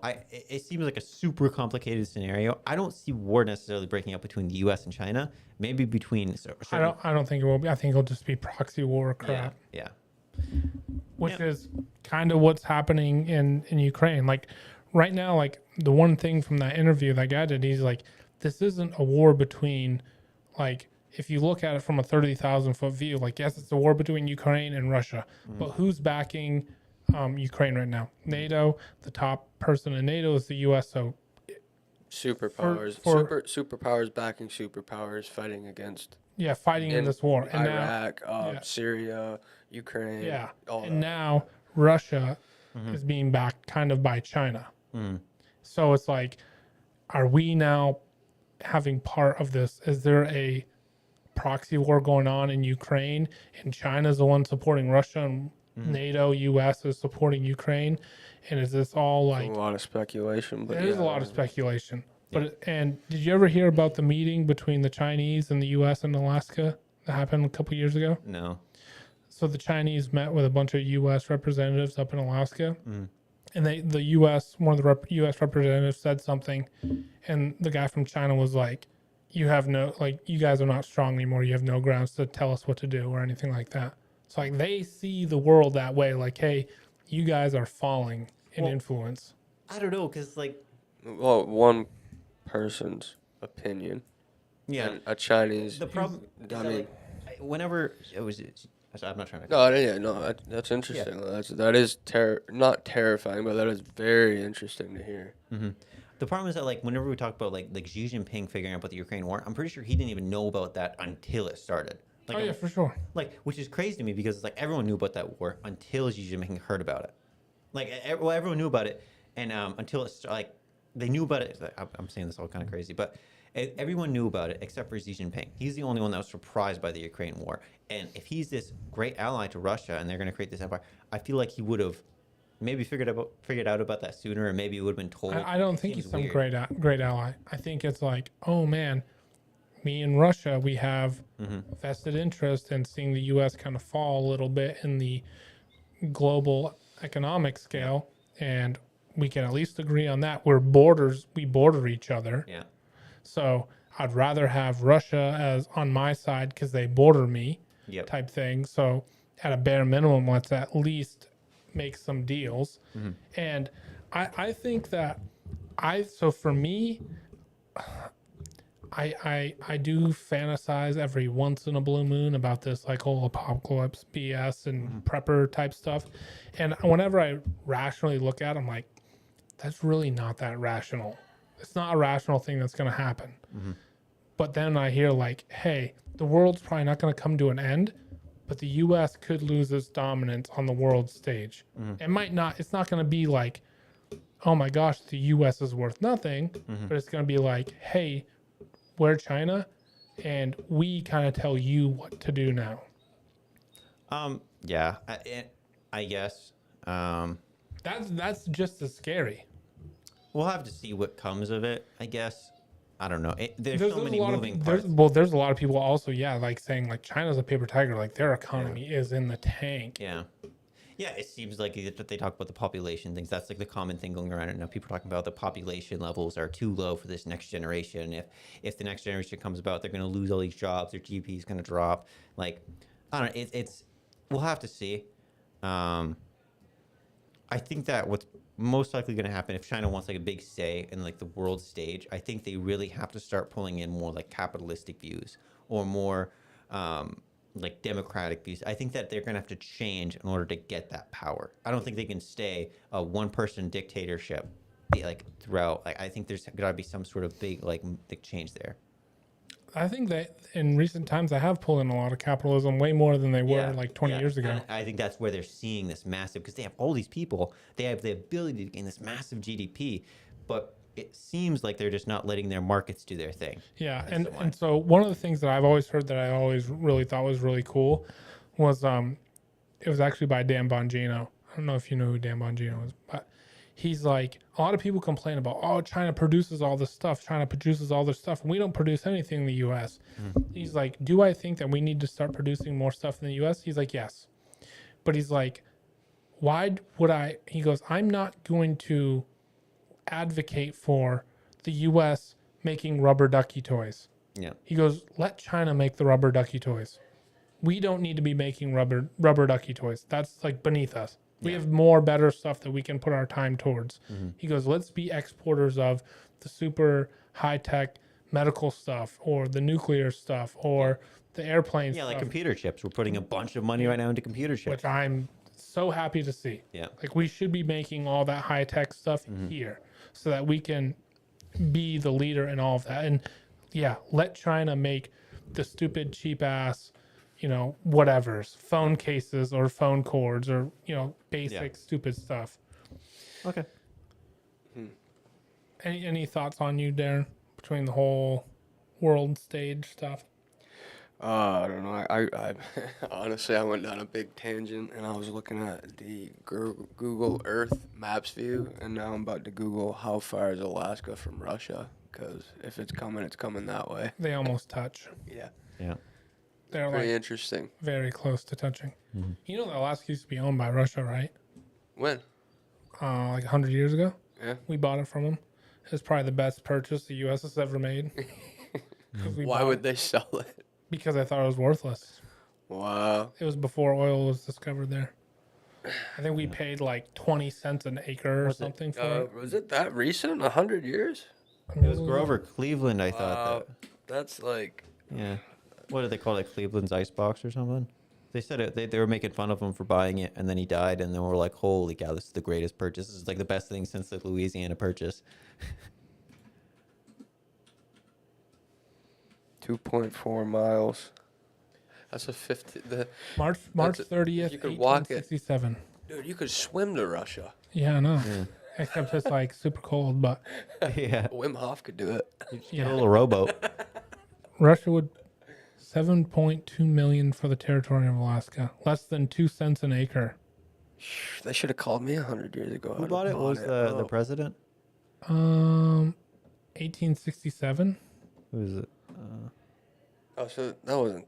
It was in You guys type in 1867. president after that, maybe. I don't know. So 130.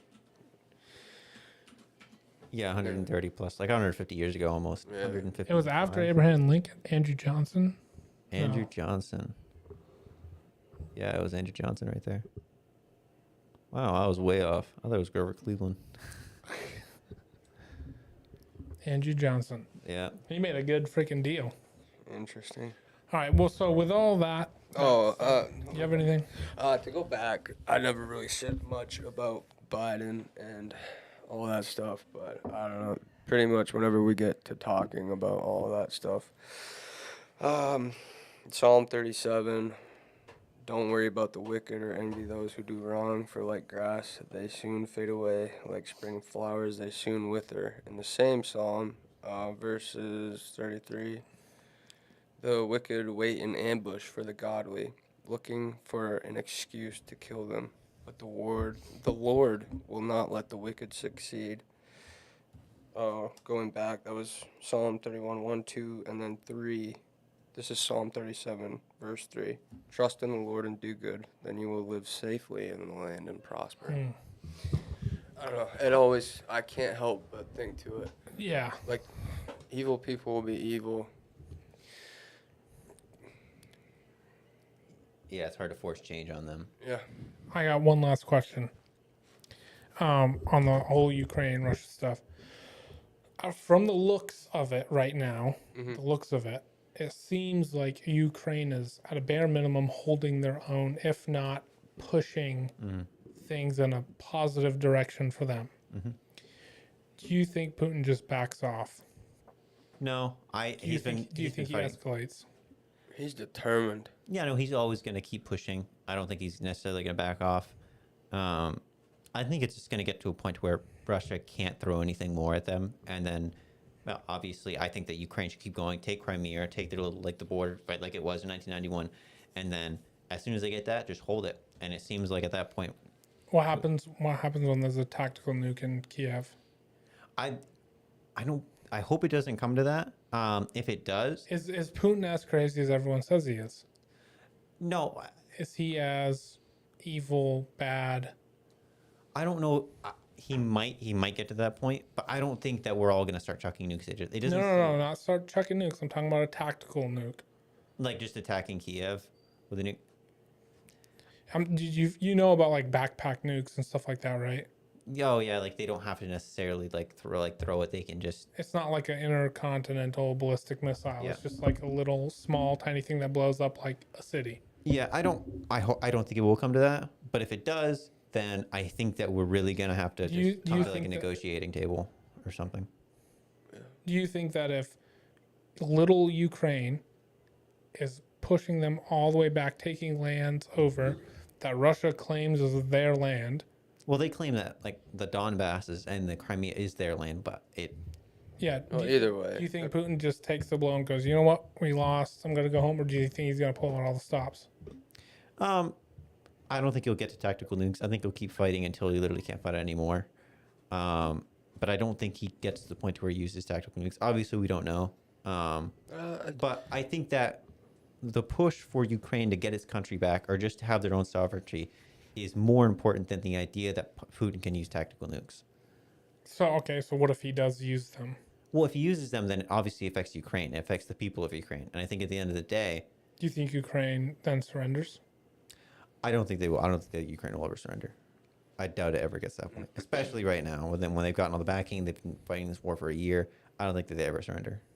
Okay, so what happens when Putin's just like, fine, if there is zero surrender, I'm just gonna escalate. If you back me into this corner, Well, and there is no surrender, and there's always gonna be this threat of the problem is that if that's the idea and if that's the logic we go with, what if he takes Ukraine and then he's like, all right, now I want Poland, or like he gets Ukraine, he's like, I want this country or that country. Poland's officially part of NATO, though, right? Yeah, but like, what if the idea of that weakens them? Like at that point, if he's just like, I can use tactical nukes whenever I want, I can do whatever I want. And we're like, okay, fine, you can take Ukraine. It's like, why wouldn't he just say like, all right, now I want this piece of country, that country, that? Yeah, yeah. Why wouldn't he just say whatever he wants at that point? Like we have to push for this war in Ukraine and just hope he doesn't get to that point, because that's like, I don't see any other option there.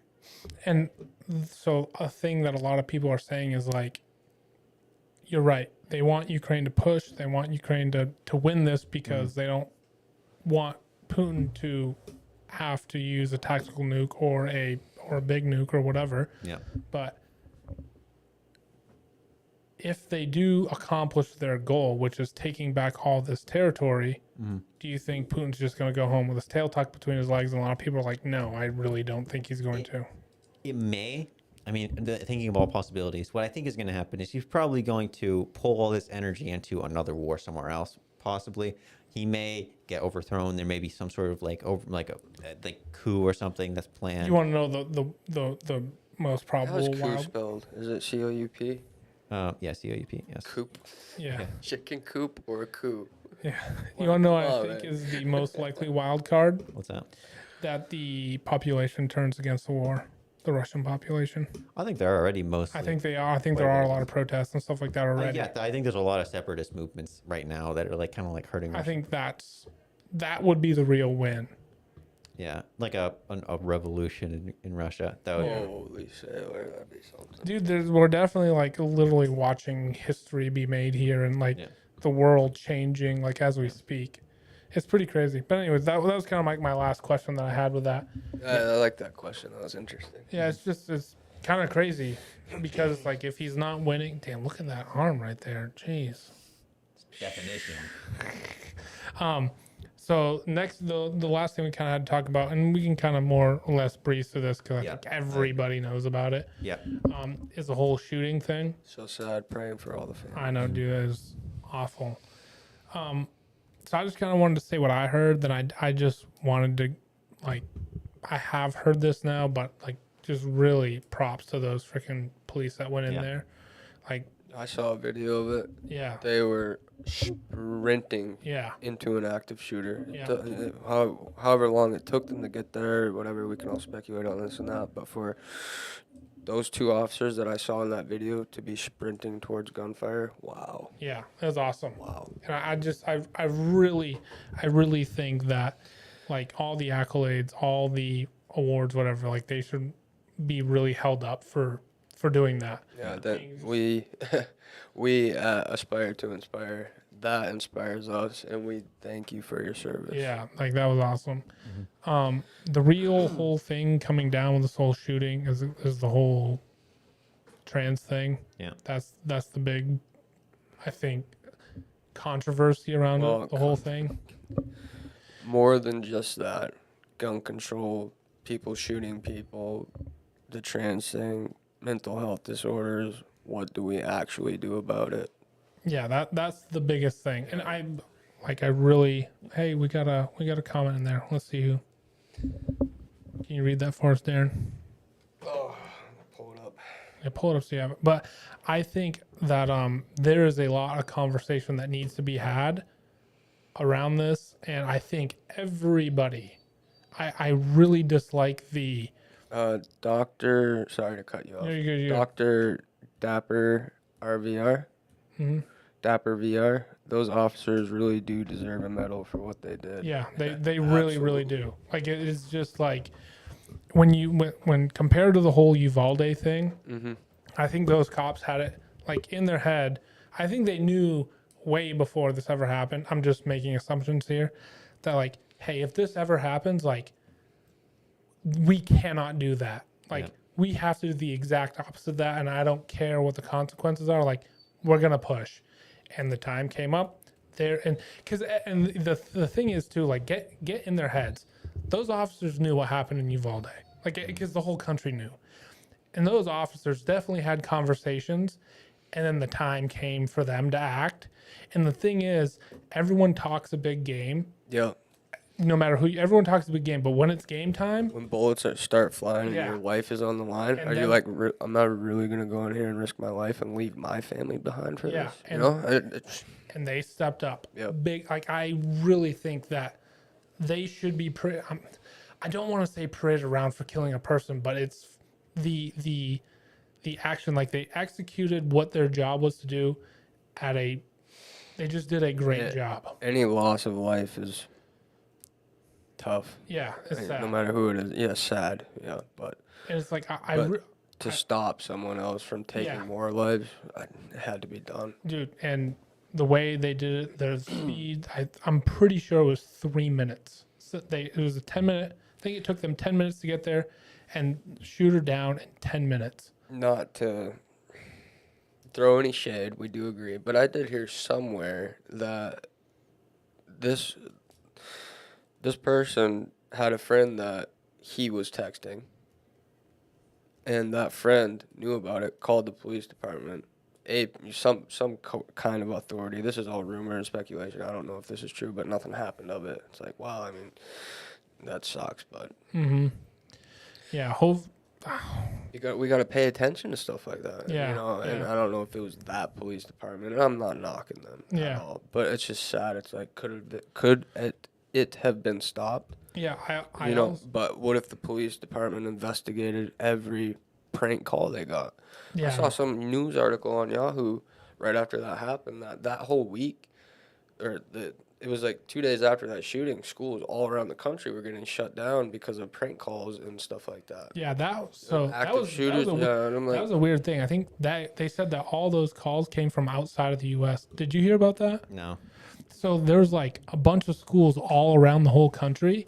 I wonder if that- can you pull it up? If yeah, Oh, but go ahead, you explain it. I'll look real quick. there was a bunch of schools around the whole U.S. that were getting like bomb threats and stuff, and all the threats were coming from outside of the U.S. like 2 days after the shooting, Yeah. which was really weird. And then everyone goes, oh, I bet you it was China or Russia or something like that, Yeah. which who knows.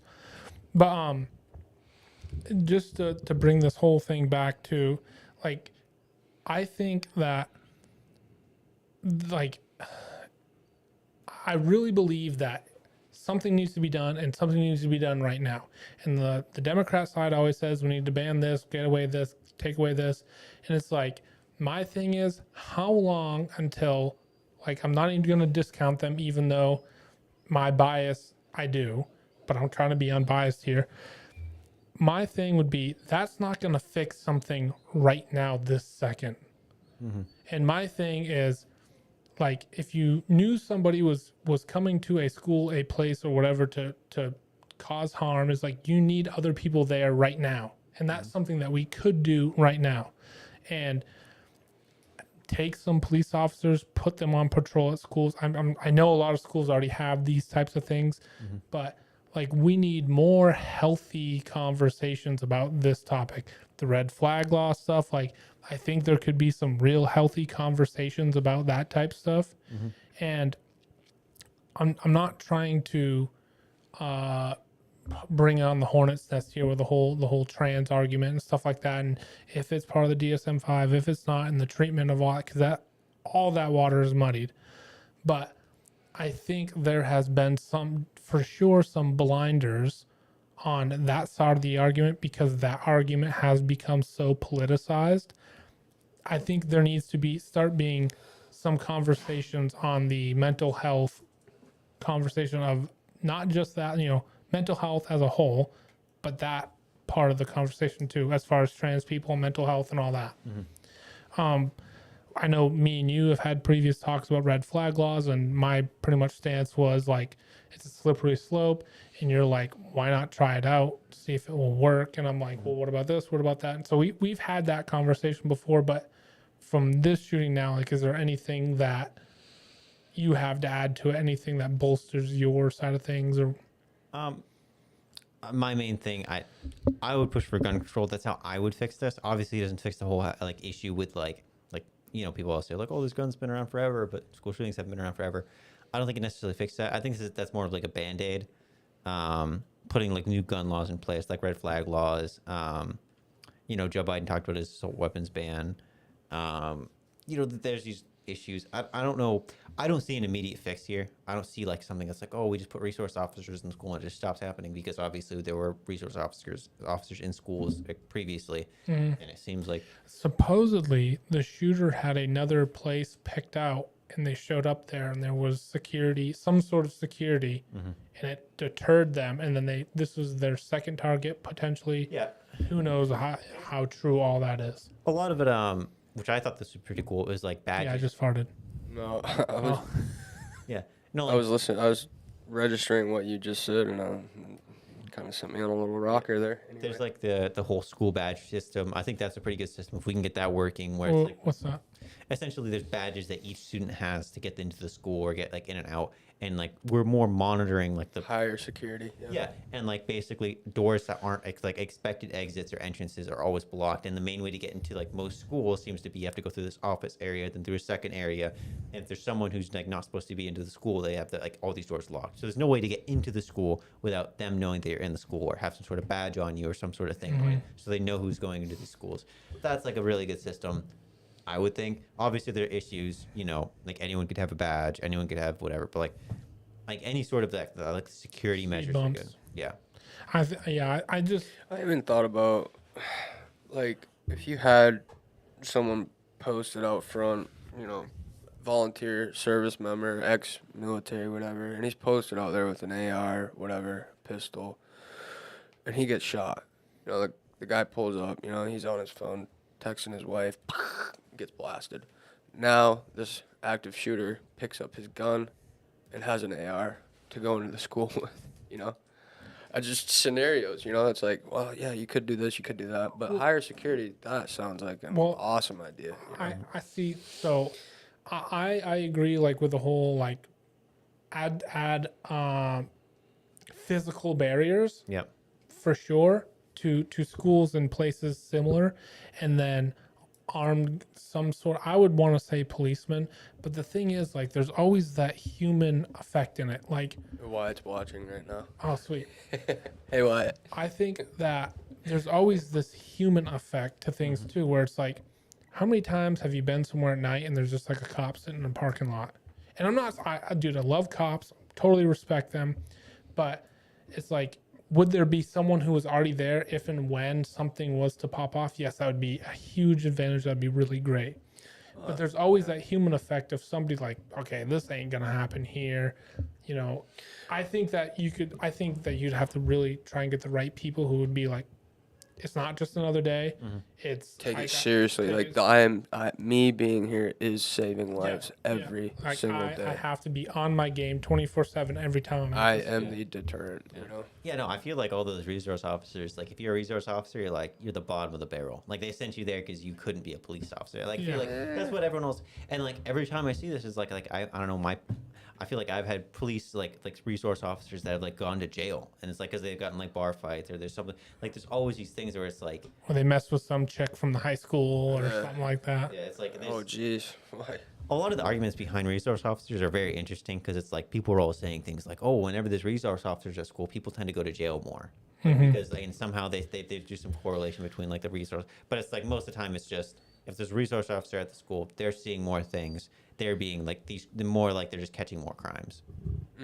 So what you're saying is the resource. Grab that other chat. What's that? Grab that other chat when you get a second.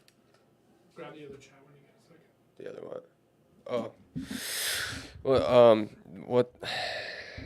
The resource officers are there, and they're doing a different job.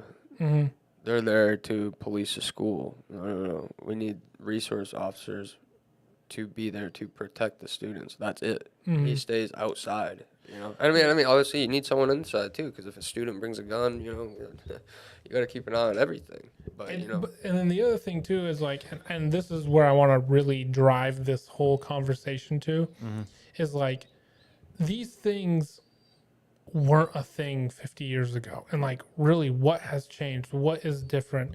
Is the accessibility to guns just way more now? Like, what has changed. And you guys know me well enough to know that I harp on this all the time. There is an aspect of culture and all of that plays a part in all of this. And I'm all for putting up as many barriers, as many speed bumps for somebody to be able to do something like this. But then, like, we don't need one prong of attack. We need multiple prongs of attack. So how is culture influencing this? Like, try to find some of the bare minimums of these things happening. Go back. Remind me of that question again, but real quick. Dr. Dapper VR said, my school has something like that, but it's metal detectors, and we have to scan in. We have to scan in order to get into a class. Mike D says, full-time security officers that are only there to secure the school, not break up fights or anything like that. Kind of, Yeah. kind of what I said. Yeah. Very good point, Mike D. And then Dr. Dapper VR agreed. That's the only officers that really should be out of school. Yeah. Yeah. Not in like a capacity to, investigate into the students. And at a certain extent, gosh, the schools are government funded, correct? Mm-hmm. The government needs to do a better job to fund these schools to put up the proper protection. Yeah. They should be, right? Yeah. And the other thing too is like, and I think this comes from both sides of the political argument, is like there's so much yelling back and forth at each other, and it's just like, okay, like We're getting we're getting a little bit sick of we're this. getting Like, distracted. It doesn't matter. Go ahead. like it's just like, there's a political there's a video that came out of some politician standing in the hallways yelling. Then another politician came up to him and said, well, what about this? And he's like, have you ever been a teacher? And they're going back and forth, and I'm like, That's not the point. your side won't take away assault rifles, and if assault rifles weren't a thing, this wouldn't have happened. And it's going like, it's like accusing these people for what happened. Like, the person who did the violent act, they're responsible for it because the choices that they made led to that. And like trying to like throw blame on like, well, it's this side of the political aisle. Well, it's this side of the political aisle. And it's like, okay, I think Americans are getting real sick of hearing about all that type of stuff. That's the thing. We when my boy is in school, I don't care if it's a Republican, a Democrat, or a socialist that goes, hey, we're going to protect your kid more in school. Because Yeah. that's our job as a government, to provide protection to its people, to protect and to serve its people. And they're not doing that. And that's Yeah. enraging. Yeah. Because I don't feel their pain. My kid did not get shot. But I understand. I would be enraged to see Republicans and Democrats blasting each other's heads over where should we spend our money when the school's not getting enough funding to provide security for the students, for children. Yeah. Disgusting. Yeah. And if you brought that up to, hopefully, if these politicians are good, hey, you're getting a pay cut to fund these schools. Okay, all right. Yeah. If not, then get out of office. We're done with you. We, the people, are done with you. Yeah. Oh, man, I'd love to see that, but it ain't going to happen. Yeah, I'd love to see that too. And it's like the politicians get armed guards. Yeah. Send in the Secret Service. Do like something. Come on. But okay, now kind of not really switching, but like we talked about speed bumps. Yeah. There are people way smarter than us that can think of some. Not only having security there, I think that'd be great. The National Guard, bring them in, or the reserves. Whatever, anything. This is your due diligence. You want to get your time in? Come serve at the school. you Yeah. know? So anything. Anyway, yeah. People, officers, reserves, National Guard, stuff like that. Stuff like what Matthew said. Double doors they have to go through, things to scan in, all that type stuff. Mike D said, finish. Go ahead. All that stuff is great. But now then, let's also attack the problem from the cultural standpoint, from the, inside the head of the shooters. Like what cultural things, someone doesn't just wake up, or grow up being like, hey, this is what I want to do with my life. So why are these people getting to that? That's my other thing. Why are these people getting to how are they coming to this conclusion of like, hey, my only option is to go and kill kids at a Christian school? They're extremists. No, I know, but like mentally, like what is broken in them? What made them think that that was the thing to do? That's my question. And maybe they're just a psychopath. Maybe they're just messed up in the head severely, which I think all these people are messed up in the head severely. But like, why? How come this didn't really happen 100 years ago, 50 years ago, and how come it's happening now? Like, why? Probably depression on the rise. Like other like mental illnesses are on the rise right now. Yeah. And it could be for many reasons. Like obviously, like we have a completely different society now. Technology has changed the entire way we go about doing things. You know, nowadays instead of going to work and talking to employees about all kinds of stuff, I can't go to work and talk to employees about stuff. I have to like, yeah. Instead of like going to like and talking about things, I can't talk to certain people about these things. And also, it's like instead of working or instead of talking and having friends, I go home. I work from home. And then I go on Discord and talk to those people. And it's like, it's different than actually talking to these people in person. Yeah. You know, a lot of what we do nowadays is inside. Whereas, 100 years ago, if anyone sat inside all day, it's like, what are they doing? Nothing. Yeah. It's like, there's nothing to do inside. Now there's so much to do inside, and it's better than going outside. Isolating society. Yeah. Yeah. And that could lead to the whole depression issue. And the depression issue can lead to like people having certain mental illnesses, people having like kids growing up in areas where it's like they're not getting the same, it's complicated, I guess, but It's a trick of the enemy. Mm-hmm. What would our next comment Evil. say? Yeah. Mike D. Our job as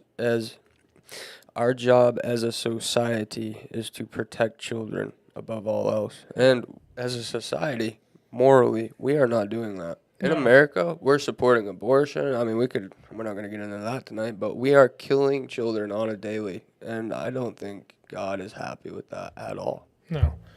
I think there's a matter of time before I think God gets fed up too and says, I'll turn my Vengeance back on is you. mine. Yeah. Yep. I really think that like these things need to be honestly talked about, and I don't think that they really are being honestly talked about. Like the whole like even like the TikTok ban thing, right? Mm-hmm. So like this whole bill going through to potentially ban TikTok has all this other SH attached to it. Mm-hmm. And it's like, if we think or know that TikTok is a problem, let's find a way to not like.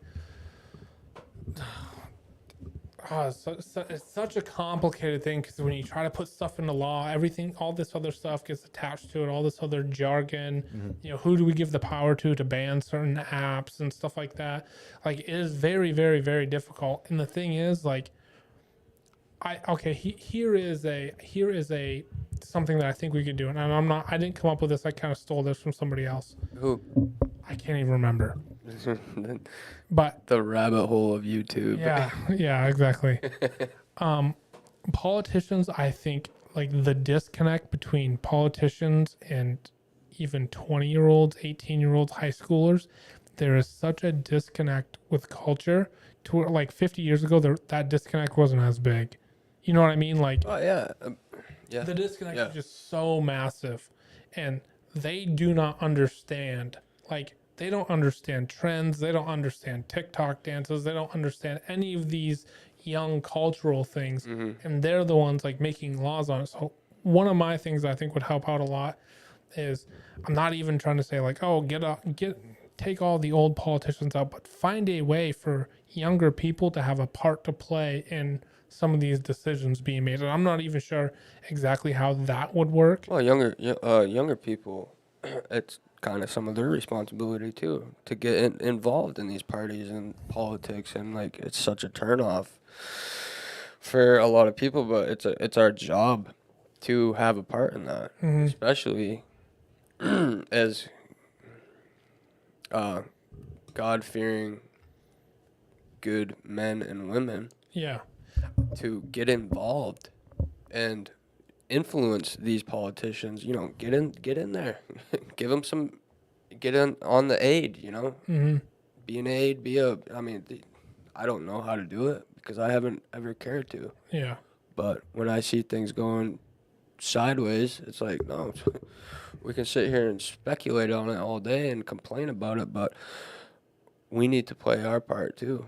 Yeah. and do something about it. And I agree with you because back in the day, it's like Abraham Lincoln, George Washington, they were people's people. They were there in battlegrounds fighting for these causes physically. Well, they might be on the battlefield, but the 5,000 men they had, I feel like they were way more there's connected. a connection. Yeah. Connection to the people under them. And now you're not even connected with your next door neighbor. Never mind someone else who makes hundreds of $1,000s more than you to Yeah. vote on laws that they didn't call you and say, hey, Dallas, do you care if we do Yeah. this? They don't care. It's rich versus poor at that point. That, Yeah, it's more of like an economical thing. yeah. Oh, call your local representative. Do it. But, I mean, what's it going to do? Sheesh. What about you, Matt, on kind of like what Darren was just saying? Or do you have anything to add?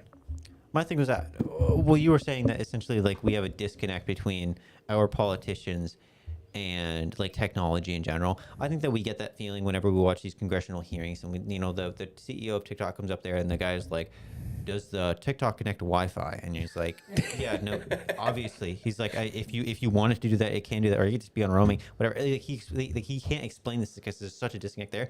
I think the issue is that when we see these actually put into law, like I don't know, C-217 was it or something? That was like the law that decided the internet. That was a really well written law, and I think that I would agree with that. I think most people on basically the entire planet would agree with that. Obviously, you can have your gripes with it, like, oh, why we don't want these people doing this or that. But generally, I don't see a better way for that law to be written. I feel like these people, like the representatives, seem to have a disconnect from technology. But generally, the laws that they make or the decisions they make are pretty good, generally. No, yeah, sure.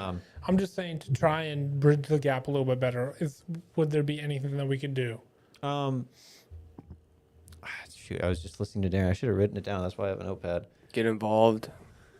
Yeah, I think a lot of kids now, what they should do is, like recently there was some political knockings in Georgia specifically. Like the vote for, the governor was off by like 10,000. I think it was Herschel Walker versus the other guy. The other guy won. Yeah. The main thing is like, that was like a really close race. That was super important. And a lot of people, what you saw was there was a lot of people going to Georgia and doing like these door knockings, like in-kind donations to this guy to go and like knock doors and do stuff. That's like a super important, that's awesome seeing people go and do that. Like, you're getting out of the house, you're talking to other people, these people with beliefs that probably might be different than yours, but you're still knocking, like whatever. That's like, I think that's really cool. And I think that's probably how you get involved is like, not necessarily like just donating money or posting something on Facebook, but like going out and like, going and knocking on doors, going out and going to these events and meeting other people who believe the same thing as you and like maybe arguing with them or the Opportunity Network, find volunteer opportunities, New Politics, newpoliticsacademy.org, New Politics. We're recruiting leaders to run for office. This is all off of Google. Okay, people ask, how do I start working in politics? Here are some specific steps you can take to get involved in politics. I'm not too loud, am I, Dallas? No. Step 1, become qualified. Before pursuing a political career, first consider if you have the necessary qualifications. Step 2, volunteer and seek internships.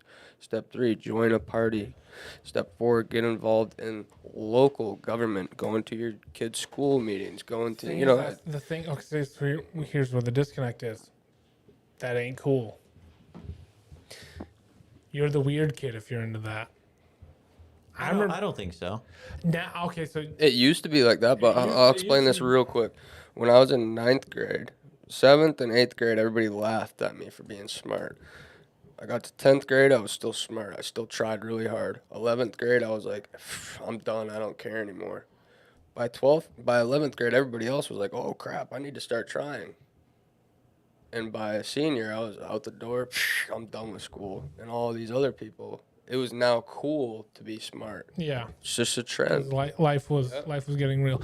I think you are technically right, Matthew, because politics really has become downstream from culture.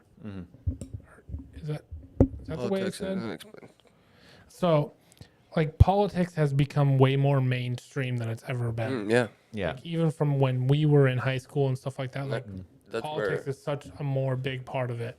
I would Like, politics is culture now. Yeah, I would kind of disagree now that you say there's a big disconnect. The only reason I would disagree is like, well, you're not trying to look at a newspaper to hear about it Yeah, anymore. well, You I can would- hear it instantly. I would- You know, I'm you're saying right there. What I'm you know? specifically saying Yeah. about the disconnect is like old people who are in the Yeah, yeah. positions Anyway, and go young ahead, people yeah. and their opinions. Yep. But yeah, like politics has definitely become way more part of culture than it's ever been. Mm-hmm. But I really think that as far as like these, so here's something, because I love to bring things right back down to them practical, right? So you have all this depression, you have all these mental disorders, stuff like that. And depression doesn't start off as this huge, like massive, oh my gosh, I want to go and do horrible things. It's always this progressive thing that keeps like going up, right? Now, us as men, us as leaders, and people who care about our community, society, take it, and anybody who's listening, take it upon yourself. And you don't, I'm not saying you have to go out on the street and be like, hey kid, you look depressed, let me help you. But just go to somebody in your family, go to somebody who you know, who you don't they don't even have to be struggling, but just be a voice to those people. Take some time out of your day to go spend some time with a younger niece or nephew or brother or sister or cousin. And if you feel like you have good moral standing and a decent life, reach back behind you and help some kid out. Be there for a kid. Be an older brother if they don't have an older brother. Yeah. Be an example to that person, because that person might be going through something and you have no clue. Mm-hmm. Like you have no clue they're going through anything, and you might be able to step in and play a part in that person's life. And it could, I'm not saying like you're going to make somebody not be a mass shooter or anything like that, but they could want to harm themselves, and you might, from you just being in their lives, you talking to them, you having a vested interest in this younger person, Yeah. could Definitely. deter them from that. Yeah.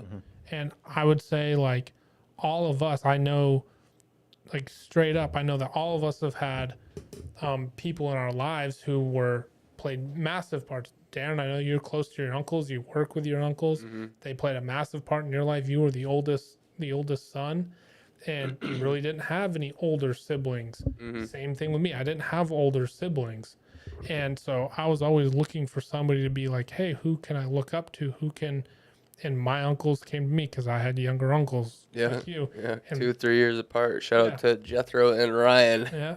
And Nico. they took me in. Matthew, you had two older brothers. Yeah. And I'm sure you guys fought and stuff, but you had somebody who blazed the path ahead of you, and who at a bare minimum you could reference stuff off of.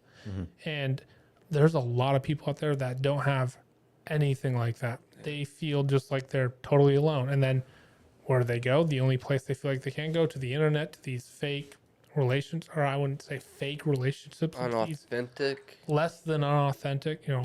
It's just, it's stuff on a screen. It's not real touch. It's not real conversations. It's not necessarily real questions.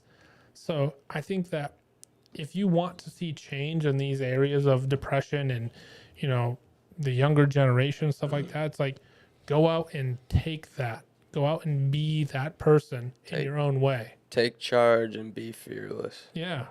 And I think that would be something that a single individual could do, rather than like, looking at this from a total policy standpoint, but looking at it from an individual standpoint, like be there for the people.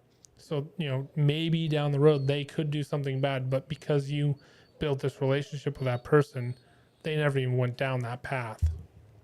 I don't know if you guys have anything to add to that, or That was really good. That was great. I think that's where we start, though. Like, that's where us as an individual can start. Faith, hope, and love. Mm-hmm. And the greatest of these is love. Yep. Amen to that. Well, I think that's kind of everything we had for tonight. I'm really curious what that message said now. Which message? There's the message at the bottom. It says message retracted. I didn't even know you could do that on YouTube. Darren was on top of this stuff.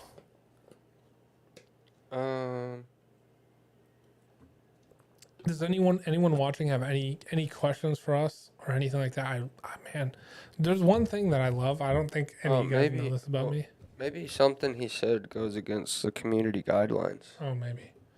Or maybe he Go ahead, just said Dallas. something and he pulled it back himself. Yeah. Yeah, maybe. I don't know. Dude, there's one of the things I just absolutely love.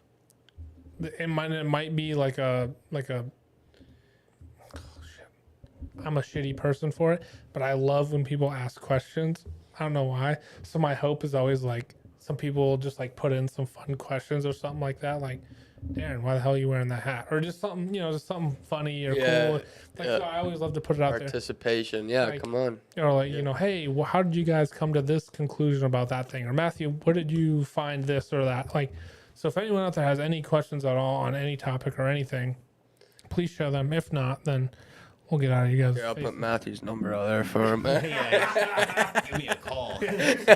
Give me a call and I'll be right on top of it. No, for real. Put a comment in there. I'll call anybody. If I know I have Darren the will. time. But you don't want to put your number out on the internet. I know that. It's already out there.